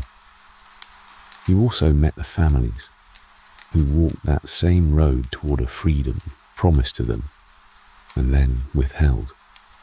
They waited years and paid in labor and money for what should have been theirs from the first mile. Their courage belongs to this account as much as any wagon or any captain's vote. Everything written down in a later handbook came from ground people like these had already crossed. The captain chosen by agreement, the water red from grass and birds, the fire coaxed from 2 dry sticks. All of it was earned first at real cost. It was written down so whoever came after would not have to learn it alone. The teaching outlived the travellers, and in its own quiet way, so does the road. The wagons stand still tonight. The fires are banked low, and the long road behind you has finally gone quiet. Wherever you are right now, that same quiet is close by. It might be exactly enough to let you drift off. The old stories have been told 1,000 times. None of them are quite the same when I tell them. This is the Drifting Historian. Until the next one.